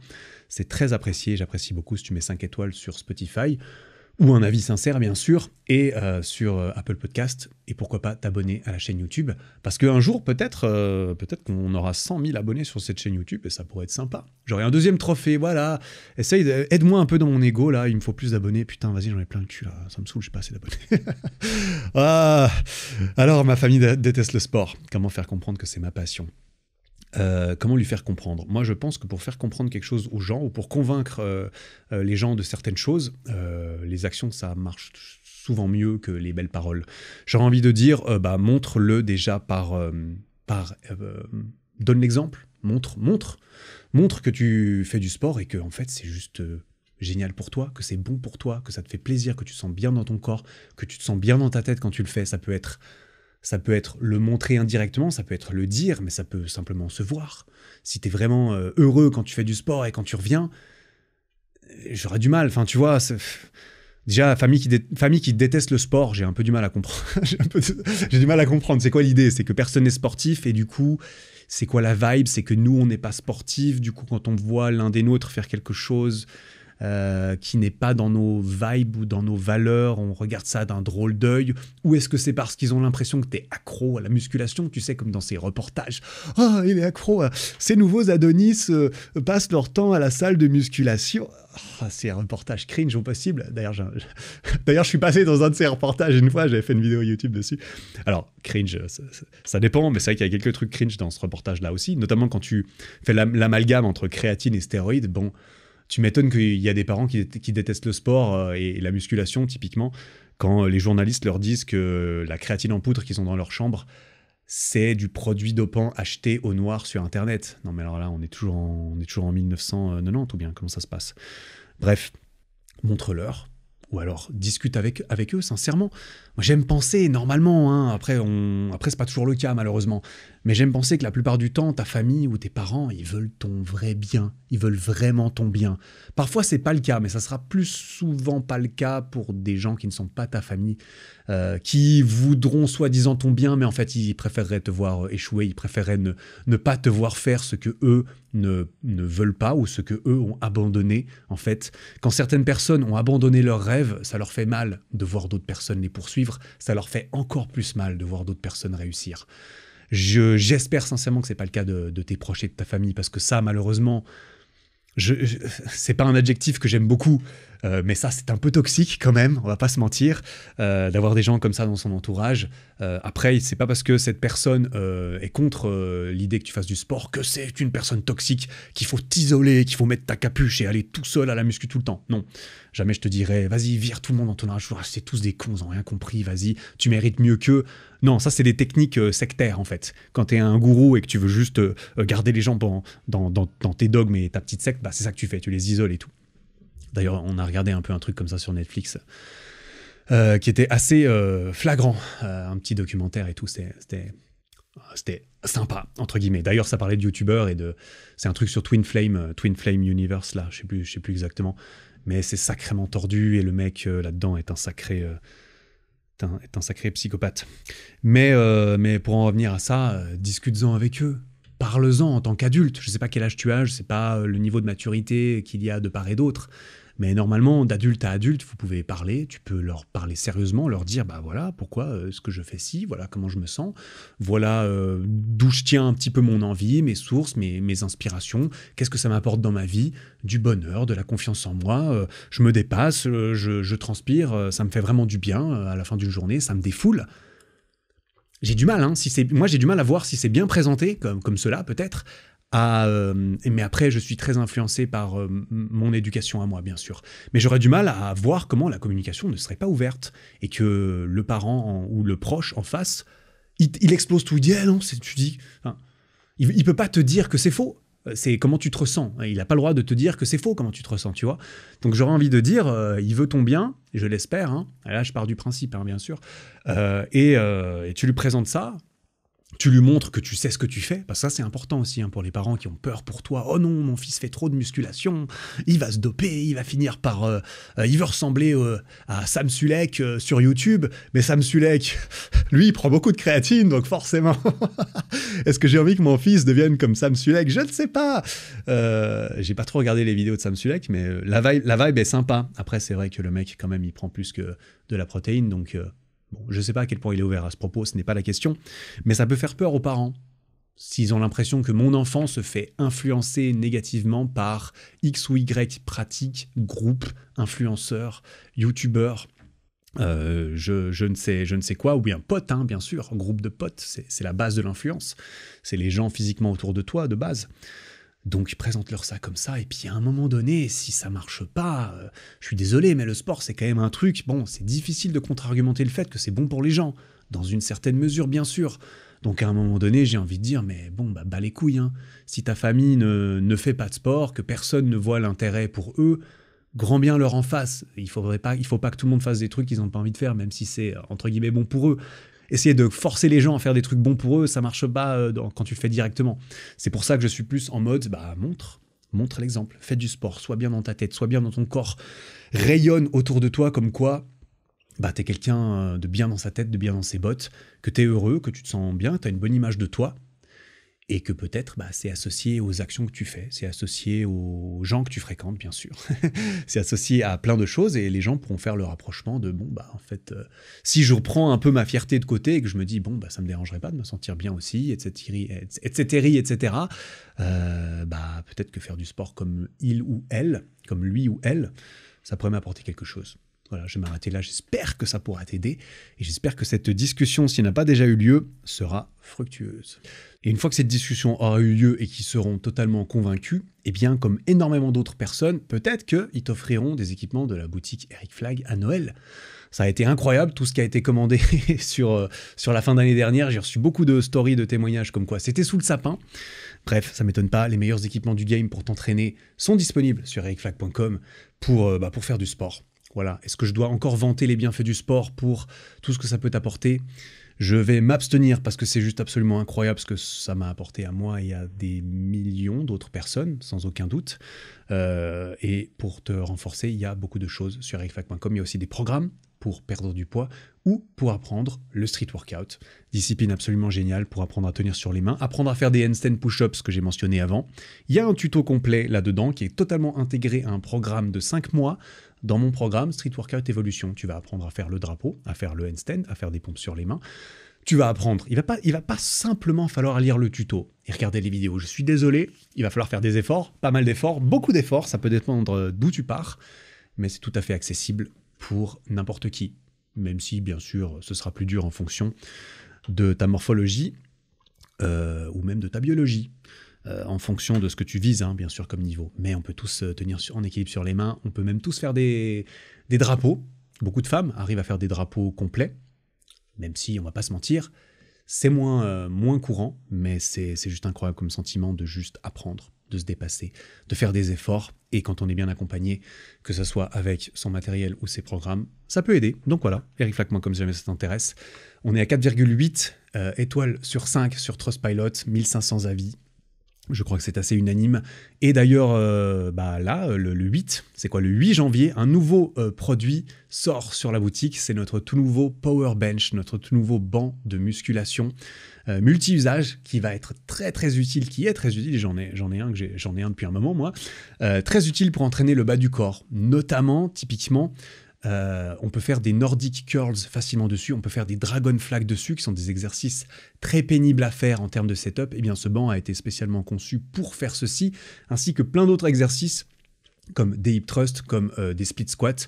On peut même le lester, les exercices, avec des bandes élastiques qu'on peut attacher directement au banc. Le banc peut être réglé à différentes hauteurs en fonction de l'exercice que tu veux faire et de ta morphologie. Enfin bref, c'est un banger. Voilà, on n'allait pas faire moins que ça, si je puis me permettre. C'est un banger, c'est disponible très certainement. Là, quand cet épisode sort, ça devrait sortir le lendemain ou... Non, même pas le lendemain. Ça va sortir au courant de cette semaine. Mais voilà, je le dis pour la postérité de cet épisode, ce banc est disponible et c'est un banger. Merci beaucoup pour le soutien. Bon, un petit sujet qui plaît toujours, on va pas y passer 15 ans, mais un petit peu d'argent là. Quel est ton plus gros chiffre d'affaires réalisé en un mois ? Eh ben, Alexis. Alexis, c'est assez indiscret comme question ça. Quel est ton plus gros chiffre d'affaires réalisé ? Alors, je peux pas me permettre de balancer des chiffres qui ne concernent pas que moi. Et c'est le cas notamment pour la boutique et tout, je ne suis pas seul là-dedans. Mais on avait déjà sorti des chiffres officiels, j'en avais parlé dans une vidéo. Le chiffre d'affaires de 2021 sur la boutique, c'était 1 240 000 €, je crois, sur l'année.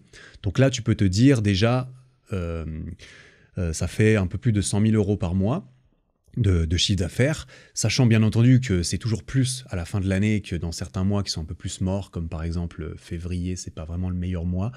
Mais novembre-décembre, c'est les meilleurs mois de l'année, clairement. Et qu'on est 2 ans plus tard, qu'on a bien cru, on a une belle croissance, notamment en 2023, on a dépassé nos prévisions de croissance. Donc je vais pas me permettre de balancer un chiffre très précis parce que ça concerne pas que moi, mais on est sur plusieurs centaines de milliers d'euros, clairement, sur notre plus gros mois qu'on ait jamais fait. Ça, évidemment, c'est du chiffre d'affaires, hein, je le précise, bien entendu. C'est du chiffre d'affaires, il y a déjà 20% de TVA qui va bien se faire mettre dans les poches de l'État français, parce que c'est une entreprise française qu'on a, bien sûr. On contribue au PIB français.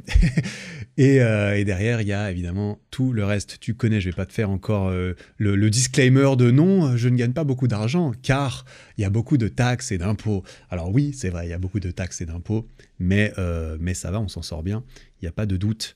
Donc ouais, on n'a jamais fait... un jour, peut-être qu'on fera... ouais, je sais pas. On se dit qu'on pourrait y arriver, et on a plus ou moins l'intention de faire plus de 10 millions une fois sur une année. Alors c'est vraiment un objectif long terme, ça nous anime parce qu'il faut qu'on ait des objectifs capitalistes pour la croissance d'une entreprise, parce qu'une entreprise qui ne croît pas, elle est lentement en train de mourir. C'est un peu les règles du jeu actuel en tout cas, mais sans absolument vouloir y arriver en tout et pour tout, parce qu'on est très satisfait. Et on est en train de réfléchir à un nouveau... Ouais, je balance pas grand-chose, mais je balance ça quand même. On va peut-être se lancer dans une aventure, dans une nouvelle aventure également, d'un point de vue entrepreneurial, en termes de projet pour cette année 2024. Donc, on verra. Je ne sais pas si ça verra le jour, et si ça verra le jour, est-ce que ça sera en 2024 ou en 2025, parce qu'on ne fait pas les choses à moitié. Mais on a commencé à brainstorm sur quelque chose de nouveau, en tout cas, et d'assez grand. Mais il y a déjà beaucoup de choses qui vont continuer. C'est clair que la boutique Eric Flack d'équipement, on va continuer. On a des nouveaux produits qui sont en cours de route. Et en fait, quand on voit le succès, et des fois je me dis... Parce qu'en plus, nous, on vend des barres parallèles en bois, et des barres en métal, et des choses comme ça. C'est quelque chose que tu n'achètes qu'une seule fois, parce que nous, c'est qualitatif, forcément. Hein, c'est pas obsolescence. Dans 6 mois, il faut en racheter. Ou bien, c'est pas un truc que tu rachètes tous les mois, parce que il faut le manger régulièrement, par exemple. Donc c'est plutôt des gros chiffres, et on se demande même parfois, mais putain, il y a tant que ça de gens qui ont besoin de barres parallèles, c'est trop stylé. C'est trop stylé qu'ils choisissent les nôtres aussi. Faut croire qu'on fait bien notre taf, et que le bouche à oreille derrière fait bien son taf aussi, parce que à chaque fois que je vais dans un parc de street ou même dans des salles de muscu, je vois toujours les ceintures, je vois les parallèles, je vois plein de choses, et puis, du coup je peux discuter avec les gens, c'est trop stylé, ça fait trop plaisir, et c'est la preuve, et on est très content, hein, évidemment, on est très content que ça marche, et donc on est très content que ça se vende beaucoup, parce que c'est la validation de notre bon travail, manifestement. Surtout quand tu combines ça avec les commentaires et le feedback assez impressionnant qu'on reçoit. Donc on est très fiers, très satisfaits de pouvoir présenter ça, et de pouvoir bien en vivre. On va pas se mentir non plus. Donc voilà, on va s'arrêter là-dessus, je pense. Ok, ça avance vite, mine de rien. Je sais pas dans quelle mesure je vais continuer très longtemps, mais je vais quand même aborder, j'avais dit j'allais répondre aux haters. Bah, c'est un grand mot quand même, hein. Enfin, on va pas se mentir, je me souviens même plus trop comment je l'ai formulé au début de l'épisode, ou comment je l'ai formulé dans le titre de cet épisode, parce que bien sûr, il faut que je capitalise, putain, il faut que je capitalise. C'est pas tous les jours que je réponds aux mauvais commentaires. Certains font même des vidéos dédiées à ça, sur leur chaîne principale et tout. J'en ai pas des milliards, hein, on va pas se mentir. Pourquoi ? Parce que je fais du contenu trop stylé. Les gens n'ont pas envie de m'attaquer. Je rigole, j'en prends quand même bien dans ma gueule. Mais ça va par rapport à d'autres. Je suis pas la personne la plus controversée non plus. Mais il y a quand même quelques mecs qui ont balancé leur avis, et je tolère, hein, bien entendu, que les gens laissent leur avis dans l'espace commentaire, c'est fait pour ça. Mais vu qu'il y a certaines choses qui se rejoignent, notamment par rapport à mes dernières vidéos sur le triathlon, ou même sur Instagram, mes réels et tout. Bon, toi-même tu sais, l'espace commentaire dans les formats courts sur les réseaux, il faut pas y aller. Il faut pas y aller, ça sert à rien. Laisser son avis, c'est pas très... Ouais, enfin moi j'y vais pas trop, mais j'y suis quand même allé sur les miens un petit peu, surtout qu'il y en avait un qui avait un peu percé apparemment. Donc je vais te le lire tout de suite, j'en ai un autre, j'en ai pris quelques-uns, 2 ou 3. Pas tant, hein, en vrai. Mais il y en a un, et le ton de celui-ci est franchement pas mal. Vas-y, je te le lis. Et je ne vais pas nommer ces personnes parce que c'est bien joli. Je ne veux surtout pas encourager les gens à dire de la merde sur moi ou quelqu'un d'autre pour gagner en notoriété derrière parce qu'on leur répond en quelque sorte. Donc voilà. Surtout que cette personne, apparemment, la première que je cite, elle crée aussi du contenu. Tiens. Et cette gentille personne me dit « Je veux bien t'aider à améliorer ta nage sérieusement si tu arrêtes de te plaindre dans toutes tes vidéos. Un homme n'est pas fait pour se plaindre. Là, j'ai l'impression d'écouter un gamin de 10 ans. » Voilà, il s'est arrêté là, il a mis un point à la fin, histoire de bien appuyer le ton. Alors le mec a quand même eu pas mal de likes. Faut croire que certaines personnes partagent ton avis, c'est intéressant. Il s'est quand même fait ratio en commentaire, par quelqu'un qui le contredisait. Soit. Après, forcément, y a des gens qui sont venus, entre guillemets, me défendre en commentaire. C'est très gentil, mais je peux me défendre tout seul. Hein. C'est très gentil. Hein. J'apprécie qu'on vienne me défendre quand je me fais attaquer, mais je suis assez grand. Ah non, je suis un gamin de 10 ans. J'ai besoin d'être protégé. Enfin bref, je rigole un peu. Je vais en revenir. Il y en avait un autre aussi là. Là, c'est sous ma dernière vidéo YouTube. Je vais le lire aussi. Mec, c'est juste du sport. C'est pas comme si tu faisais la guerre, hein. Arrête de faire le bonhomme avec des choses aussi banales, sérieux. Voilà. Ce que je veux dire à ce propos... Après, je dis ça comme ça, en fait. Je sais même pas dans quelle mesure il y a vraiment de la valeur ajoutée à dire ça, parce que je pense que la plupart des gens sont au courant. Mais je vais quand même le dire juste une fois. Comme ça, ce sera peut-être plus clair pour certaines personnes qui passeraient par là. Faire des vidéos, c'est mon métier, en fait. Je gagne ma vie comme ça. Une bonne vidéo, c'est comme un bon film. Il faut une bonne histoire. Il faut une variété dans les émotions transmises. Il faut qu'il y ait une aventure, il faut qu'il y ait une transformation, il faut qu'il y ait un chemin qui soit parcouru par la personne, par quelqu'un dans le contenu, ou par la personne qui regarde aussi. Alors, quand on fait pas de vues et qu'on bide, bah peut-être qu'on n'est pas au courant de ça. Je ne cible personne, bien sûr. Si je voulais adopter un ton condescendant, comme j'ai pu en lire un juste avant, je pourrais me permettre certains commentaires, mais je ne vais certainement pas je vais pas m'abaisser à ça. Non, mais c'est même pas une question de s'abaisser. Je réponds, en fait. Je trouve ça intéressant de façon constructive, surtout si ces personnes, sincèrement, ne comprennent pas la problématique, la dynamique. Je crée des vidéos, j'adore le sport, j'adore le déplacement de moi, et du coup, j'ai envie de faire des vidéos à ce propos. Mais je ne pourrais pas faire ce sport comme cela, dans ces conditions, etc., sans mon travail, et évidemment que mon travail, c'est-à-dire faire des vidéos, ça affecte mon sport à pas mal de niveaux. Donc si je documente mes aventures, j'essaie de le faire le mieux possible, du point de vue de la vidéo à créer. Ça ne veut pas dire que je ne ferais pas du sport si je n'avais pas de vidéo à créer, mais le fait de faire des vidéos sur mon sport, ça influence la façon dont je fais le sport, et ça influence la façon dont je me comporte quand je suis filmé, bien entendu, parce que si tout ce que je garde, si toutes mes émotions, mes commentaires et mes trucs, je les garde dans ma tête, comme la plupart des gens le font quand ils s'entraînent tout seuls, ce serait pas très intéressant comme vidéo. Donc j'essaye autant de voicer tout ce qui m'arrive, ce que je pense, ce que je ressens en tant qu'être humain normal, hein, en tant que moi-même. Je ne scénarise pas mon aventure, ce serait pas intéressant. Par contre, il y a un travail de montage à faire derrière. Et comme je l'ai dit, le but c'est que la vidéo soit intéressante. Le but, c'est quand même de faire des vues, si jamais, pour pouvoir gagner sa vie comme ça, ce qui est mon but. Et gagner ma vie, c'est évidemment un luxe, c'est un truc très sympa, que j'adore, mais j'adore aussi évidemment faire des vidéos pour transmettre des messages, etc. Sauf que je veux que la vidéo, elle fonctionne aussi, donc il faut qu'il y ait une aventure, il faut qu'il y ait une histoire. Si l'histoire, elle est nulle, ou s'il n'y en a pas, tout le monde s'en bat les couilles. En tout cas, beaucoup de gens s'en battent les couilles. Donc c'est pour dire que dans le montage, eh bien, on fait un travail de montage. C'est-à-dire qu'on choisit qu'est-ce que j'ai dit, qu'est-ce que j'ai pas dit. Enfin, ce que j'ai pas dit, on ne le choisit pas du coup. Mais on choisit ce que j'ai dit, on décide de mettre plus en avant ces moments-là, ces mauvais moments-là, quand j'ai des difficultés dans quelque chose. Est-ce que tu as déjà entendu une bonne histoire dans laquelle le héros, entre guillemets, si je puis me permettre, le personnage principal, n'a pas de difficultés ? Genre, ou alors il les exprime pas, on les comprend pas en tant que viewer. Non, bah non, parce qu'on se fait chier. Donc on ne fait pas de films comme ça, on ne fait pas de vidéos, enfin si on en fait, mais c'est moins parlant pour la personne qui regarde. Il faut qu'il y ait une transformation, il faut qu'il y ait quelque chose. Donc évidemment, quand je filme le début de ce que je fais, eh bien je vais voicer, je vais dire lorsque c'est difficile. Est-ce que je me plains? Peut-être, je sais pas, chacun interprète ça comme il veut. Moi, j'ai pas tout tant que ça l'impression de me plaindre plus que de documenter, mais c'est pour ça. Il y a aussi quelque chose de très important dans la psychologie humaine qui s'appelle le biais de négativité. Voilà, tout ce qui est négatif, toute formulation négative attirera plus l'œil, l'attention de monsieur tout le monde que quelque chose, que la même chose formulée positivement. C'est con à dire, mais c'est comme ça. Est-ce que voilà, pourquoi? Peut-être parce que d'un point de vue évolutionnaire, le truc très dangereux et très négatif, il valait mieux, c'était plus important de s'en souvenir et de faire attention à ce fruit-là qu'il faut surtout pas manger parce qu'en fait tu meurs si tu le manges ou tu vomis tes tripes toute la nuit, versus les framboises c'est sympa, hein, ça a bon goût, mais on est plus intéressé par quel fruit va te faire vomir tes tripes que par celui qui va te faire sourire.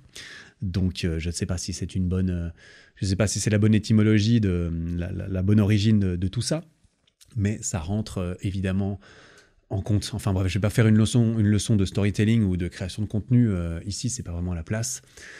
Mais c'est un petit peu la raison. Et par rapport au fait, voilà, toutes ces histoires, c'était quoi, c'est le deuxième commentaire, toutes ces histoires pour du sport, vas-y, j'exagère, arrête de faire le bonhomme avec des choses aussi banales, sérieux. Bon, à nouveau, je raconte une histoire. Pour toi qui regarde, après ça, là, il y a une petite nuance peut-être supplémentaire, c'est que pour toi, monsieur user-0w, enfin bref, monsieur anonyme sur Internet, voilà, à nouveau, hein, il faut évidemment pondérer la plupart des commentaires par le fait que ça puisse être n'importe qui, par exemple des enfants. Pour moi, le sport, c'est peut-être pas la même chose que pour toi ou pour beaucoup d'autres gens. Et évidemment, je t'en veux pas de dire ça ou de penser ça, parce qu'on regarde beaucoup de choses par rapport à notre propre prisme et à notre propre vie. C'est bien normal, mais il faut réaliser, si jamais ce n'était pas le cas, hein, que les créateurs de contenu professionnels qui font des vidéos, ils n'ont pas la même relation avec le sujet de leurs vidéos qui peuvent être des hobbies pour d'autres personnes, par exemple, pour lesquelles c'est vraiment un hobby. Si je filme mon hobby et que c'est mon métier, ce n'est pas parfaitement comparable et apparentable à toi qui va faire ton sport, même si c'est le même sport et qu'on se ressemble un peu, etc., etc. Pour moi, le sport et toutes ces histoires, comme tu le dis, hein, toutes ces histoires banales, etc., c'est pas juste ce que je fais juste après mon taf et avant ma vie sociale le soir, vite fait comme ça. Non, c'est quand même le sujet de mon métier, c'est une grosse partie de mon métier et des gens dépendent de moi aujourd'hui et du fait que je fasse bien mon métier et mon travail. Donc ça, c'est à prendre en compte. C'est pour ça que je fais toute une aventure autour de en fait, je fais du sport et je me filme. Évidemment, quand je le dis comme ça, voilà, on pourrait se dire mec, t'en fais beaucoup pour un mec qui commence à faire du sport. Écoute, j'ai envie de dire à nouveau, fais attention à de qui tu t'inspires, de qui tu consommes le contenu, parce que peut-être ça te parle pas, peut-être que tu peux pas t'apparenter. J'aurais envie de te dire, tu ne peux pas t'apparenter, tu ne devrais pas non plus, tu ne devrais jamais mettre quelqu'un sur un piédestal ultime de fou, à mon avis, encore moins quelqu'un que tu connais pas très bien personnellement, quoi. Donc garde ta propre capacité de réflexion sur ok, ce mec il fait des trucs là, qui lance le sport et tout, est-ce que faut juste se poser la question un peu, garder un esprit critique à propos de ce qu'on consomme et de ce qu'on laisse nous inspirer. Est-ce que l'influence est bonne, tu vois? Mes vidéos sont gratuites, mes podcasts sont gratuits, bref, personne n'oblige personne à les regarder, donc ne te gêne pas, ne vous gênez pas, hein, bien sûr, si mon style, mes créations, ma personnalité ou quoi ne te parle pas. La dernière chose que j'aurais envie de faire, c'est que tu te forces à regarder des trucs que tu n'aimes pas, parce que personnellement, je ne le fais pas. Je trouverais ça dommage que ça soit fait. Moi, mon but, c'est d'apporter de la valeur dans ce que je transmets, hein, de pousser les gens vers le haut dans mon entourage physique et digital. S'il y a une influence positive dans la consommation de mon contenu, tant mieux. Si c'est pas le cas, mais dégage-moi de ta vie directement. Si tu sens une influence négative, bloque-moi. Parce que je ferai la même chose en fait pour toi, tu vois. Et je le dis sincèrement, si on se côtoyait dans la vraie vie et que j'avais l'impression, putain, mais cette personne, malheureusement, elle est négative, elle se plaint tout le temps, elle en fait des tonnes pour pas grand-chose. Je dis, vas-y, elle m'a pété les couilles, c'est bon, vas-y, je la bloque. Je la ghost, je m'écarte gentiment, et puis écoute, mauvaise influence, hein, malheureusement. Donc, en tout bien tout honneur, faisons ça. Il y avait d'autres petits trucs aussi, oui, sur le fait de triathlète, etc. Oui, il y a quelqu'un qui m'avait dit, enfin, tu vois, à nouveau, Ça sert à rien, effectivement, je sais même pas trop pourquoi je parle de cela. Peut-être pour certaines personnes qui comprendraient pas. Pour toi qui m'écoutes et qui aiment bien mes vidéos, c'est un petit rappel pour dire je suis un mec qui fait des vidéos, c'est mon métier. Donc forcément que c'est pas exactement la même chose que si j'étais pas filmé. Bah non, hein, évidemment. Est-ce que ça t'empêche d'en être motivé ou inspiré ou d'en prendre des conseils ou de la valeur? Bah, bien sûr que non. Mais il faut faire la part des choses. Il faut pas te dire « Oh, Eric, c'est exactement X ou Y ». Eric ou n'importe qui d'autre. C'est pour ça que je fais ça. C'est un peu un warning à nouveau que j'aime bien faire. C'est réfléchis par toi-même. Ne prends personne comme le Saint Graal, le Saint-Esprit de « Oh, il a tout compris, il fait tout bien, je veux faire pareil. C'est incroyable, je m'apparente de fou ». On est tous différents, on a tous des vies différentes, on a tous des motivations différentes. Et à nouveau, voilà, chacun sa relation avec le sport. Pour certains, on s'en fout un peu. Pour d'autres, ça a d'autres ramifications dans leur vie, etc., etc. Bref, on tourne un peu en rond. Mais aussi, on m'a dit calme-toi, t'es pas encore un triathlète, etc., etc. Parce que j'ai mis dans le titre que je deviens triathlète.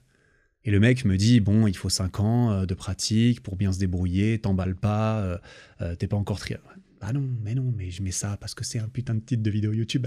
Le but, c'est que tu cliques. Apparemment, t'as cliqué. Bon, si ça t'a pas plu, je comprends. Ce qui est marrant, c'est que j'ai pris un autre commentaire qui était juste en dessous qui disait « Ça fait plaisir de voir plus en plus de monde pratiquer le triathlon. Ça fait maintenant 10 ans que je pratique ce sport et c'est toujours un plaisir. » Il y a de tout et de rien. Il y a des gens qui sont très contents que je mette un peu de lumière, entre guillemets, à ma juste humble mesure sur le triathlon. Et d'autres qui se disent « Ah non, vas-y, il s'approprie mon truc. Moi, ça fait 5 ans que je galère. » Bref, commence par soi. On se demande si... Enfin bref, je vais pas refaire toute une... Ouais, je trouvais ça marrant. Je trouvais ça marrant, ces commentaires. Ça valait la peine de faire ce petit disclaimer, sachant que quand même la plupart des gens qui écrivent des commentaires s'écrivent souvent par rapport à eux-mêmes, j'ai l'impression. En tout cas, c'est comme ça que je l'ai toujours pris. Ouais, voilà, créateur de contenu, il faut savoir prendre tous les retours parce que ça fait partie du taf. Voilà, putain, cet épisode, il est trop long. Vas-y, qu'est-ce que je fais? Je continue? Ouais, je vais continuer encore un tout petit peu, mais je vais passer directement sur la case New York, parce que j'ai dit que j'allais en parler. Donc je vais faire un petit retour là. On a fait une semaine à New York, c'était très bien. Je vais pas trop m'attarder. Je vais juste... j'en profite parce que j'ai pas envie de faire un épisode dédié dans lequel je te parle de mes vacances, tu vois. Je trouve pas que ça a suffisamment de valeur. Mais je me dis, ça peut être sympa pour terminer l'épisode, ceux qui ont entendu ça au début et qui ont attendu patiemment jusqu'à la fin parce que ça les intéresse, eh bien, ils seront toujours là. Quelques petits sentiments. Donc, j'ai fait une grosse semaine à New York avec ma copine. C'était génial. J'ai beaucoup aimé.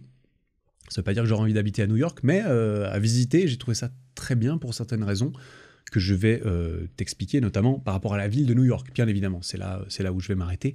J'ai beaucoup apprécié. Ça faisait plus de 10 ans que j'avais pas été en Amérique. Hein, ça faisait très longtemps. Enfin, ça faisait 11 ans que j'avais pas été en Amérique. Donc, j'étais content d'y retourner parce que, et je m'en suis à nouveau rendu compte, j'ai beaucoup apprécié parce que j'aime beaucoup la mentalité et la culture américaine. Bah, on est très influencé par ça. Moi, je consomme quasiment tout mon contenu, énormément de mon contenu en anglais. Souvent, c'est des Américains. J'étais biberonné par des livres d'Américains, des films d'Américains, comme beaucoup de gens, hein, en France et en Suisse, en Europe, on est très influencé par la culture américaine et ça m'a beaucoup plu de m'y retrouver, de me baigner un petit peu dedans dans les rues de New York et tout, c'était très stylé. Quelque chose que j'ai beaucoup aimé et je pensais pas que j'aimerais autant parce que c'est vrai que j'avais jamais été à New York, hein, je précise. J'avais seulement été en Californie, donc à San Diego, Los Angeles, j'avais fait un peu Las Vegas aussi, vite fait. C'est l'architecture, les gratte-ciel et tout, j'ai trouvé ça assez stylé quand même. Je trouve ça assez inspirant. D'ailleurs, j'ai fait pas mal de stories à New York qui ont beaucoup plu. Hein. Il y a beaucoup de gens qui ont suivi les stories à New York. Tant mieux si ça vous a plu. J'ai pas travaillé pendant ces vacances, mais j'ai juste fait des stories parce que j'adore faire des stories. Et ça a beaucoup plu apparemment. J'ai documenté un petit peu le truc. Je vais peut-être les mettre je vais les mettre en highlight sur mon profil comme ça, si jamais tu veux aller regarder si tu les avais pas vus. Il y en a pas mal et il y aura beaucoup d'images. Mais tu te sens tout petit au milieu de ces gratte-ciel. Mais ça te donne, ou moi, ça m'a donné envie de faire des grandes choses, en fait.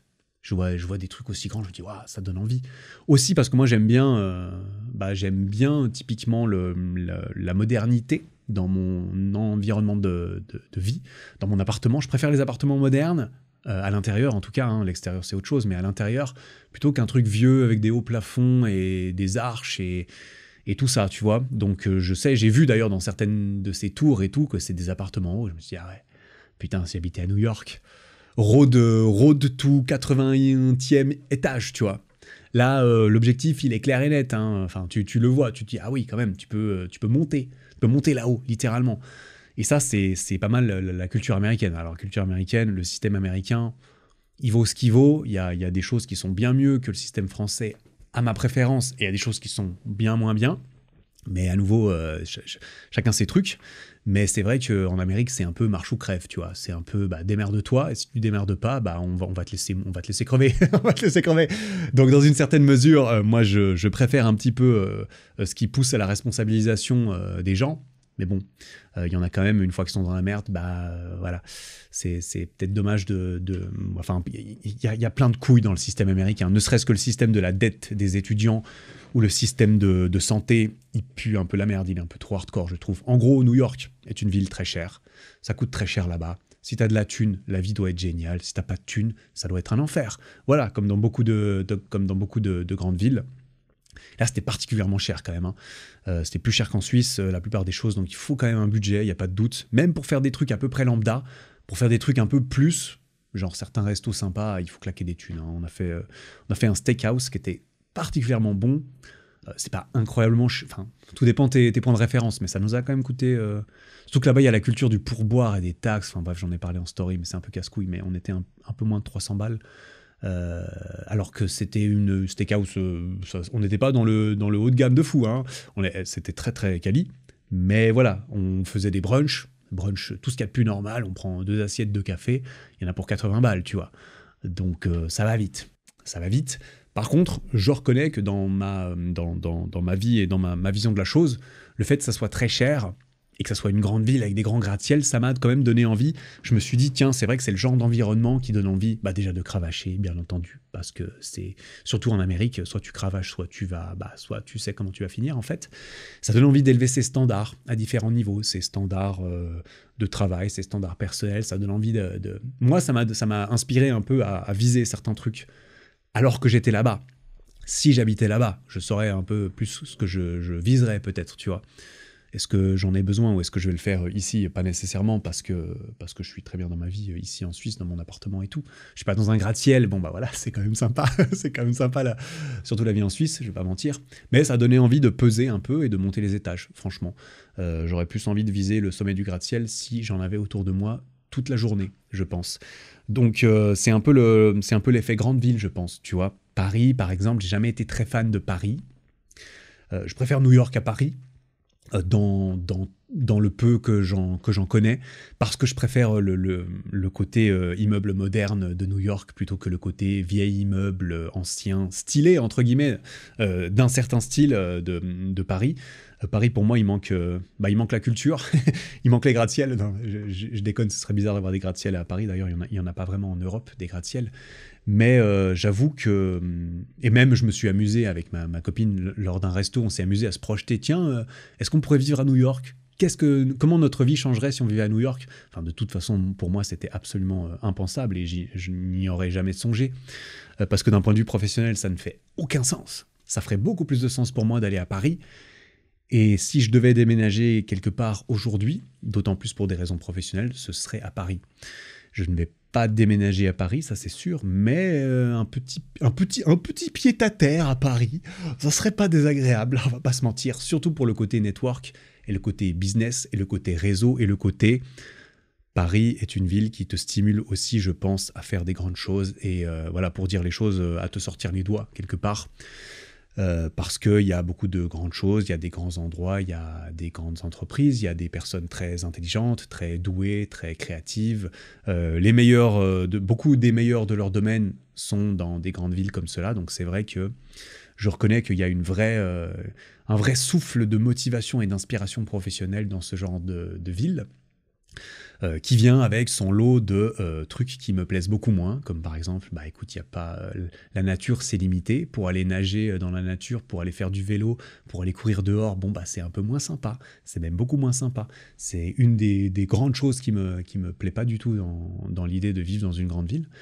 Mais voilà, c'était un peu ça. New York, il y a pas que des points positifs, bien sûr. À New York, ça pue. Hein. Franchement, ça pue, quoi. Ah, c'est une grande ville, c'est normal. Mais j'ai sincèrement... Alors, c'est à moitié une blague. j'ai sincèrement jamais fumé autant de joints que pendant mes courses à pied à New York. Là, je te parle de fumée passive, bien sûr, mais alors là-bas, putain, ça bombarde, hein. C'est difficile de faire 2 blocs sans que ça sente la weed, qu'on se le dise. À Paris, je me souviens pas. Je sais pas pourquoi je compare à Paris d'ailleurs, mais ça m'a frappé à New York. C'est vrai que j'ai pu aller courir 3 fois dehors, c'était absolument génial. Courir 2 jours, 2 nuits dans les gratte-ciel, avec les gratte-ciel illuminés et tout. J'ai partagé un peu des images et ça viendra dans un futur récap, je sais pas, vite fait, dans une future vidéo triathlon sur ma progression, parce que j'ai pris quelques images de mes entraînements là-bas aussi. J'ai fait du vélo, j'ai fait de la course à pied, j'ai pas nagé par contre. C'était mes vacances. Je me suis quand même entraîné tous les jours parce que j'ai fait de la muscu sur les jours où j'avais rien d'autre à faire. Donc je garde l'habitude de m'entraîner tous les jours, c'est important, même en vacances.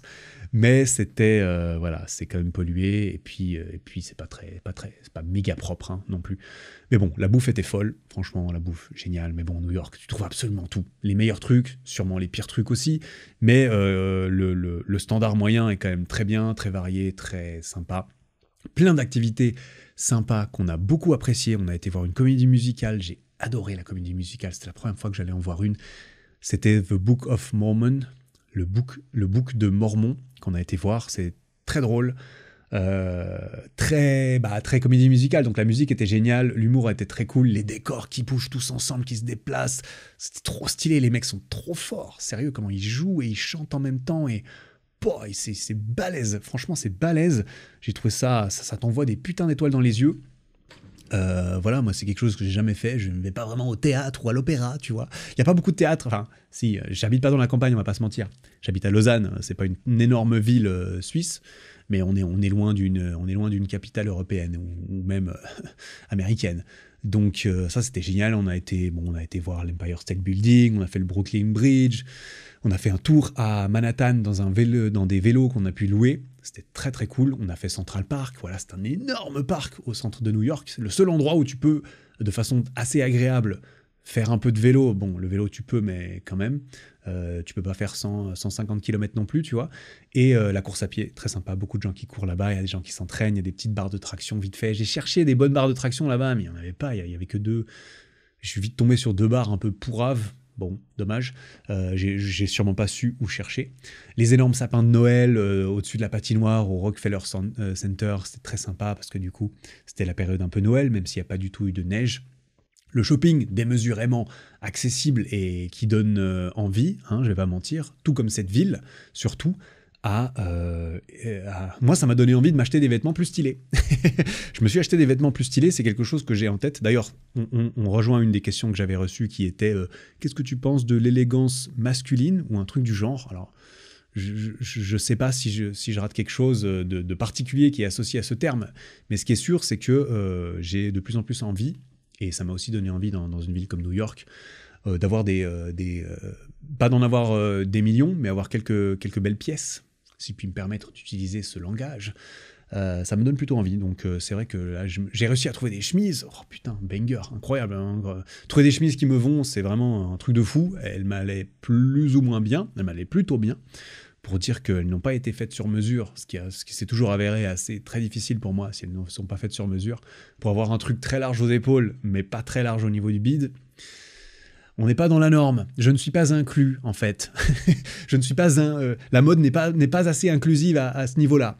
C'est toutes les tailles, mais moi, je ne suis dans aucune taille. Du coup, qu'est-ce qu'on fait ? Qu'est-ce qu'on fait pour les mecs musclés qui rentrent dans aucune... Bon, certaines marques spécialisées font ça, et c'est très cool, sinon il faut faire ça sur mesure. Mais dans la rue, ça se trouve plus difficilement, clairement. Et puis, voilà, du coup, je m'en suis acheté des vêtements, on a fait du shopping un peu... Et puis, ouais, c'était sympa, c'est très sympa. Franchement, je peux recommander, voilà. Alors après, il y a la problématique de, faire des trips à New York tous les jours. Bon, bah non, c'est vrai que prendre l'avion pour faire l'autre bout du monde, peut-être pas tous les jours, on est d'accord. Mais ça, je laisse à chacun sa propre idée sur la question. Quoi qu'il en soit, nous, on a beaucoup apprécié. Ça faisait, du coup, comme j'ai dit, très longtemps que j'étais pas allé là-bas. Et j'ai beaucoup aimé, très rafraîchissant. Si tu es en recherche d'aventure et tout, l'aventure d'une vie, on dira, dans une grande ville, je pense que ça vaut la peine d'y aller une fois dans sa vie. Je vais quand même dire ça, je regrette pas d'y être allé, je ne pense pas que j'y retournerai de sitôt. peut-être dans 20 ans, avec mes enfants, je ne sais pas. Mais c'était très sympathique. Voilà, écoute, je crois qu'on a quand même fait le taf au niveau de la durée de ce podcast. Je vais m'arrêter là. Je vais retrouver ma meuf, je vais aller faire un check-in. Allez, on va faire un check-in, c'est l'heure du check-in. Je rigole. C'était sympa, j'espère que cette petite, voilà, c'était un peu FAQ, j'ai abordé différents sujets. Clairement, je suis très loin d'avoir abordé l'entièreté des questions que j'ai reçues, mais apparemment, c'est difficile pour moi, et peut-être moins intéressant, je sais pas, que de répondre en oui ou non à chaque question. On est bien d'accord, surtout que c'est pas des questions fermées, la plupart. Donc voilà, merci pour ça. On va se retrouver avec des épisodes solo et duo cette année sur le podcast. Je ne peux pas m'avancer trop sur la fréquence de publication parce que j'ai envie de faire des vidéos YouTube. J'ai beaucoup de temps qui est pris dans l'entraînement et donc dans tout ce sport que je fais, et j'en fais des caisses avec mon sport, je sais, mais écoute, c'est mon métier, putain. Mais non, je vais pas revenir là-dessus, je reviendrai plus là-dessus. Mais c'est vrai que je ne sais pas dans quelle mesure le podcast va être la plus grosse priorité cette année. Il faut que je vois. Il faut surtout, c'est un truc sur lequel il faut que je travaille, que je m'entoure un peu plus pour m'aider à gérer cette histoire de podcast que je fais grosso modo un peu trop seul. Ça, c'est un de mes problèmes. Je n'arrive pas suffisamment efficacement à déléguer certains trucs. Bref, ça c'est mon problème. C'est encore un truc qu'il faut que je résolve entre mon vélo et ma natation pour m'aider à faire plus d'épisodes surtout. Bref, merci beaucoup pour tout ça. Je te souhaite une belle année 2024, on pourra en reparler si je fais un épisode un peu sur le bilan 2023 et les objectifs et tout. ericflag.com pour tes besoins en équipement. Le code EricFlag, le magnifique code EricFlag est toujours actif, bien entendu, sur MyProtein pour tes besoins en compléments alimentaires. Et puis voilà, on se retrouve la semaine prochaine, je l'espère, c'est pas sûr et certain, sinon ça sera sûrement dans 2 semaines. Pour un épisode en duo, on va parler course à pied avec un collègue très doué là-dedans. Tu vois peut-être qui ça peut être. En attendant, travaille bien, prends soin de toi.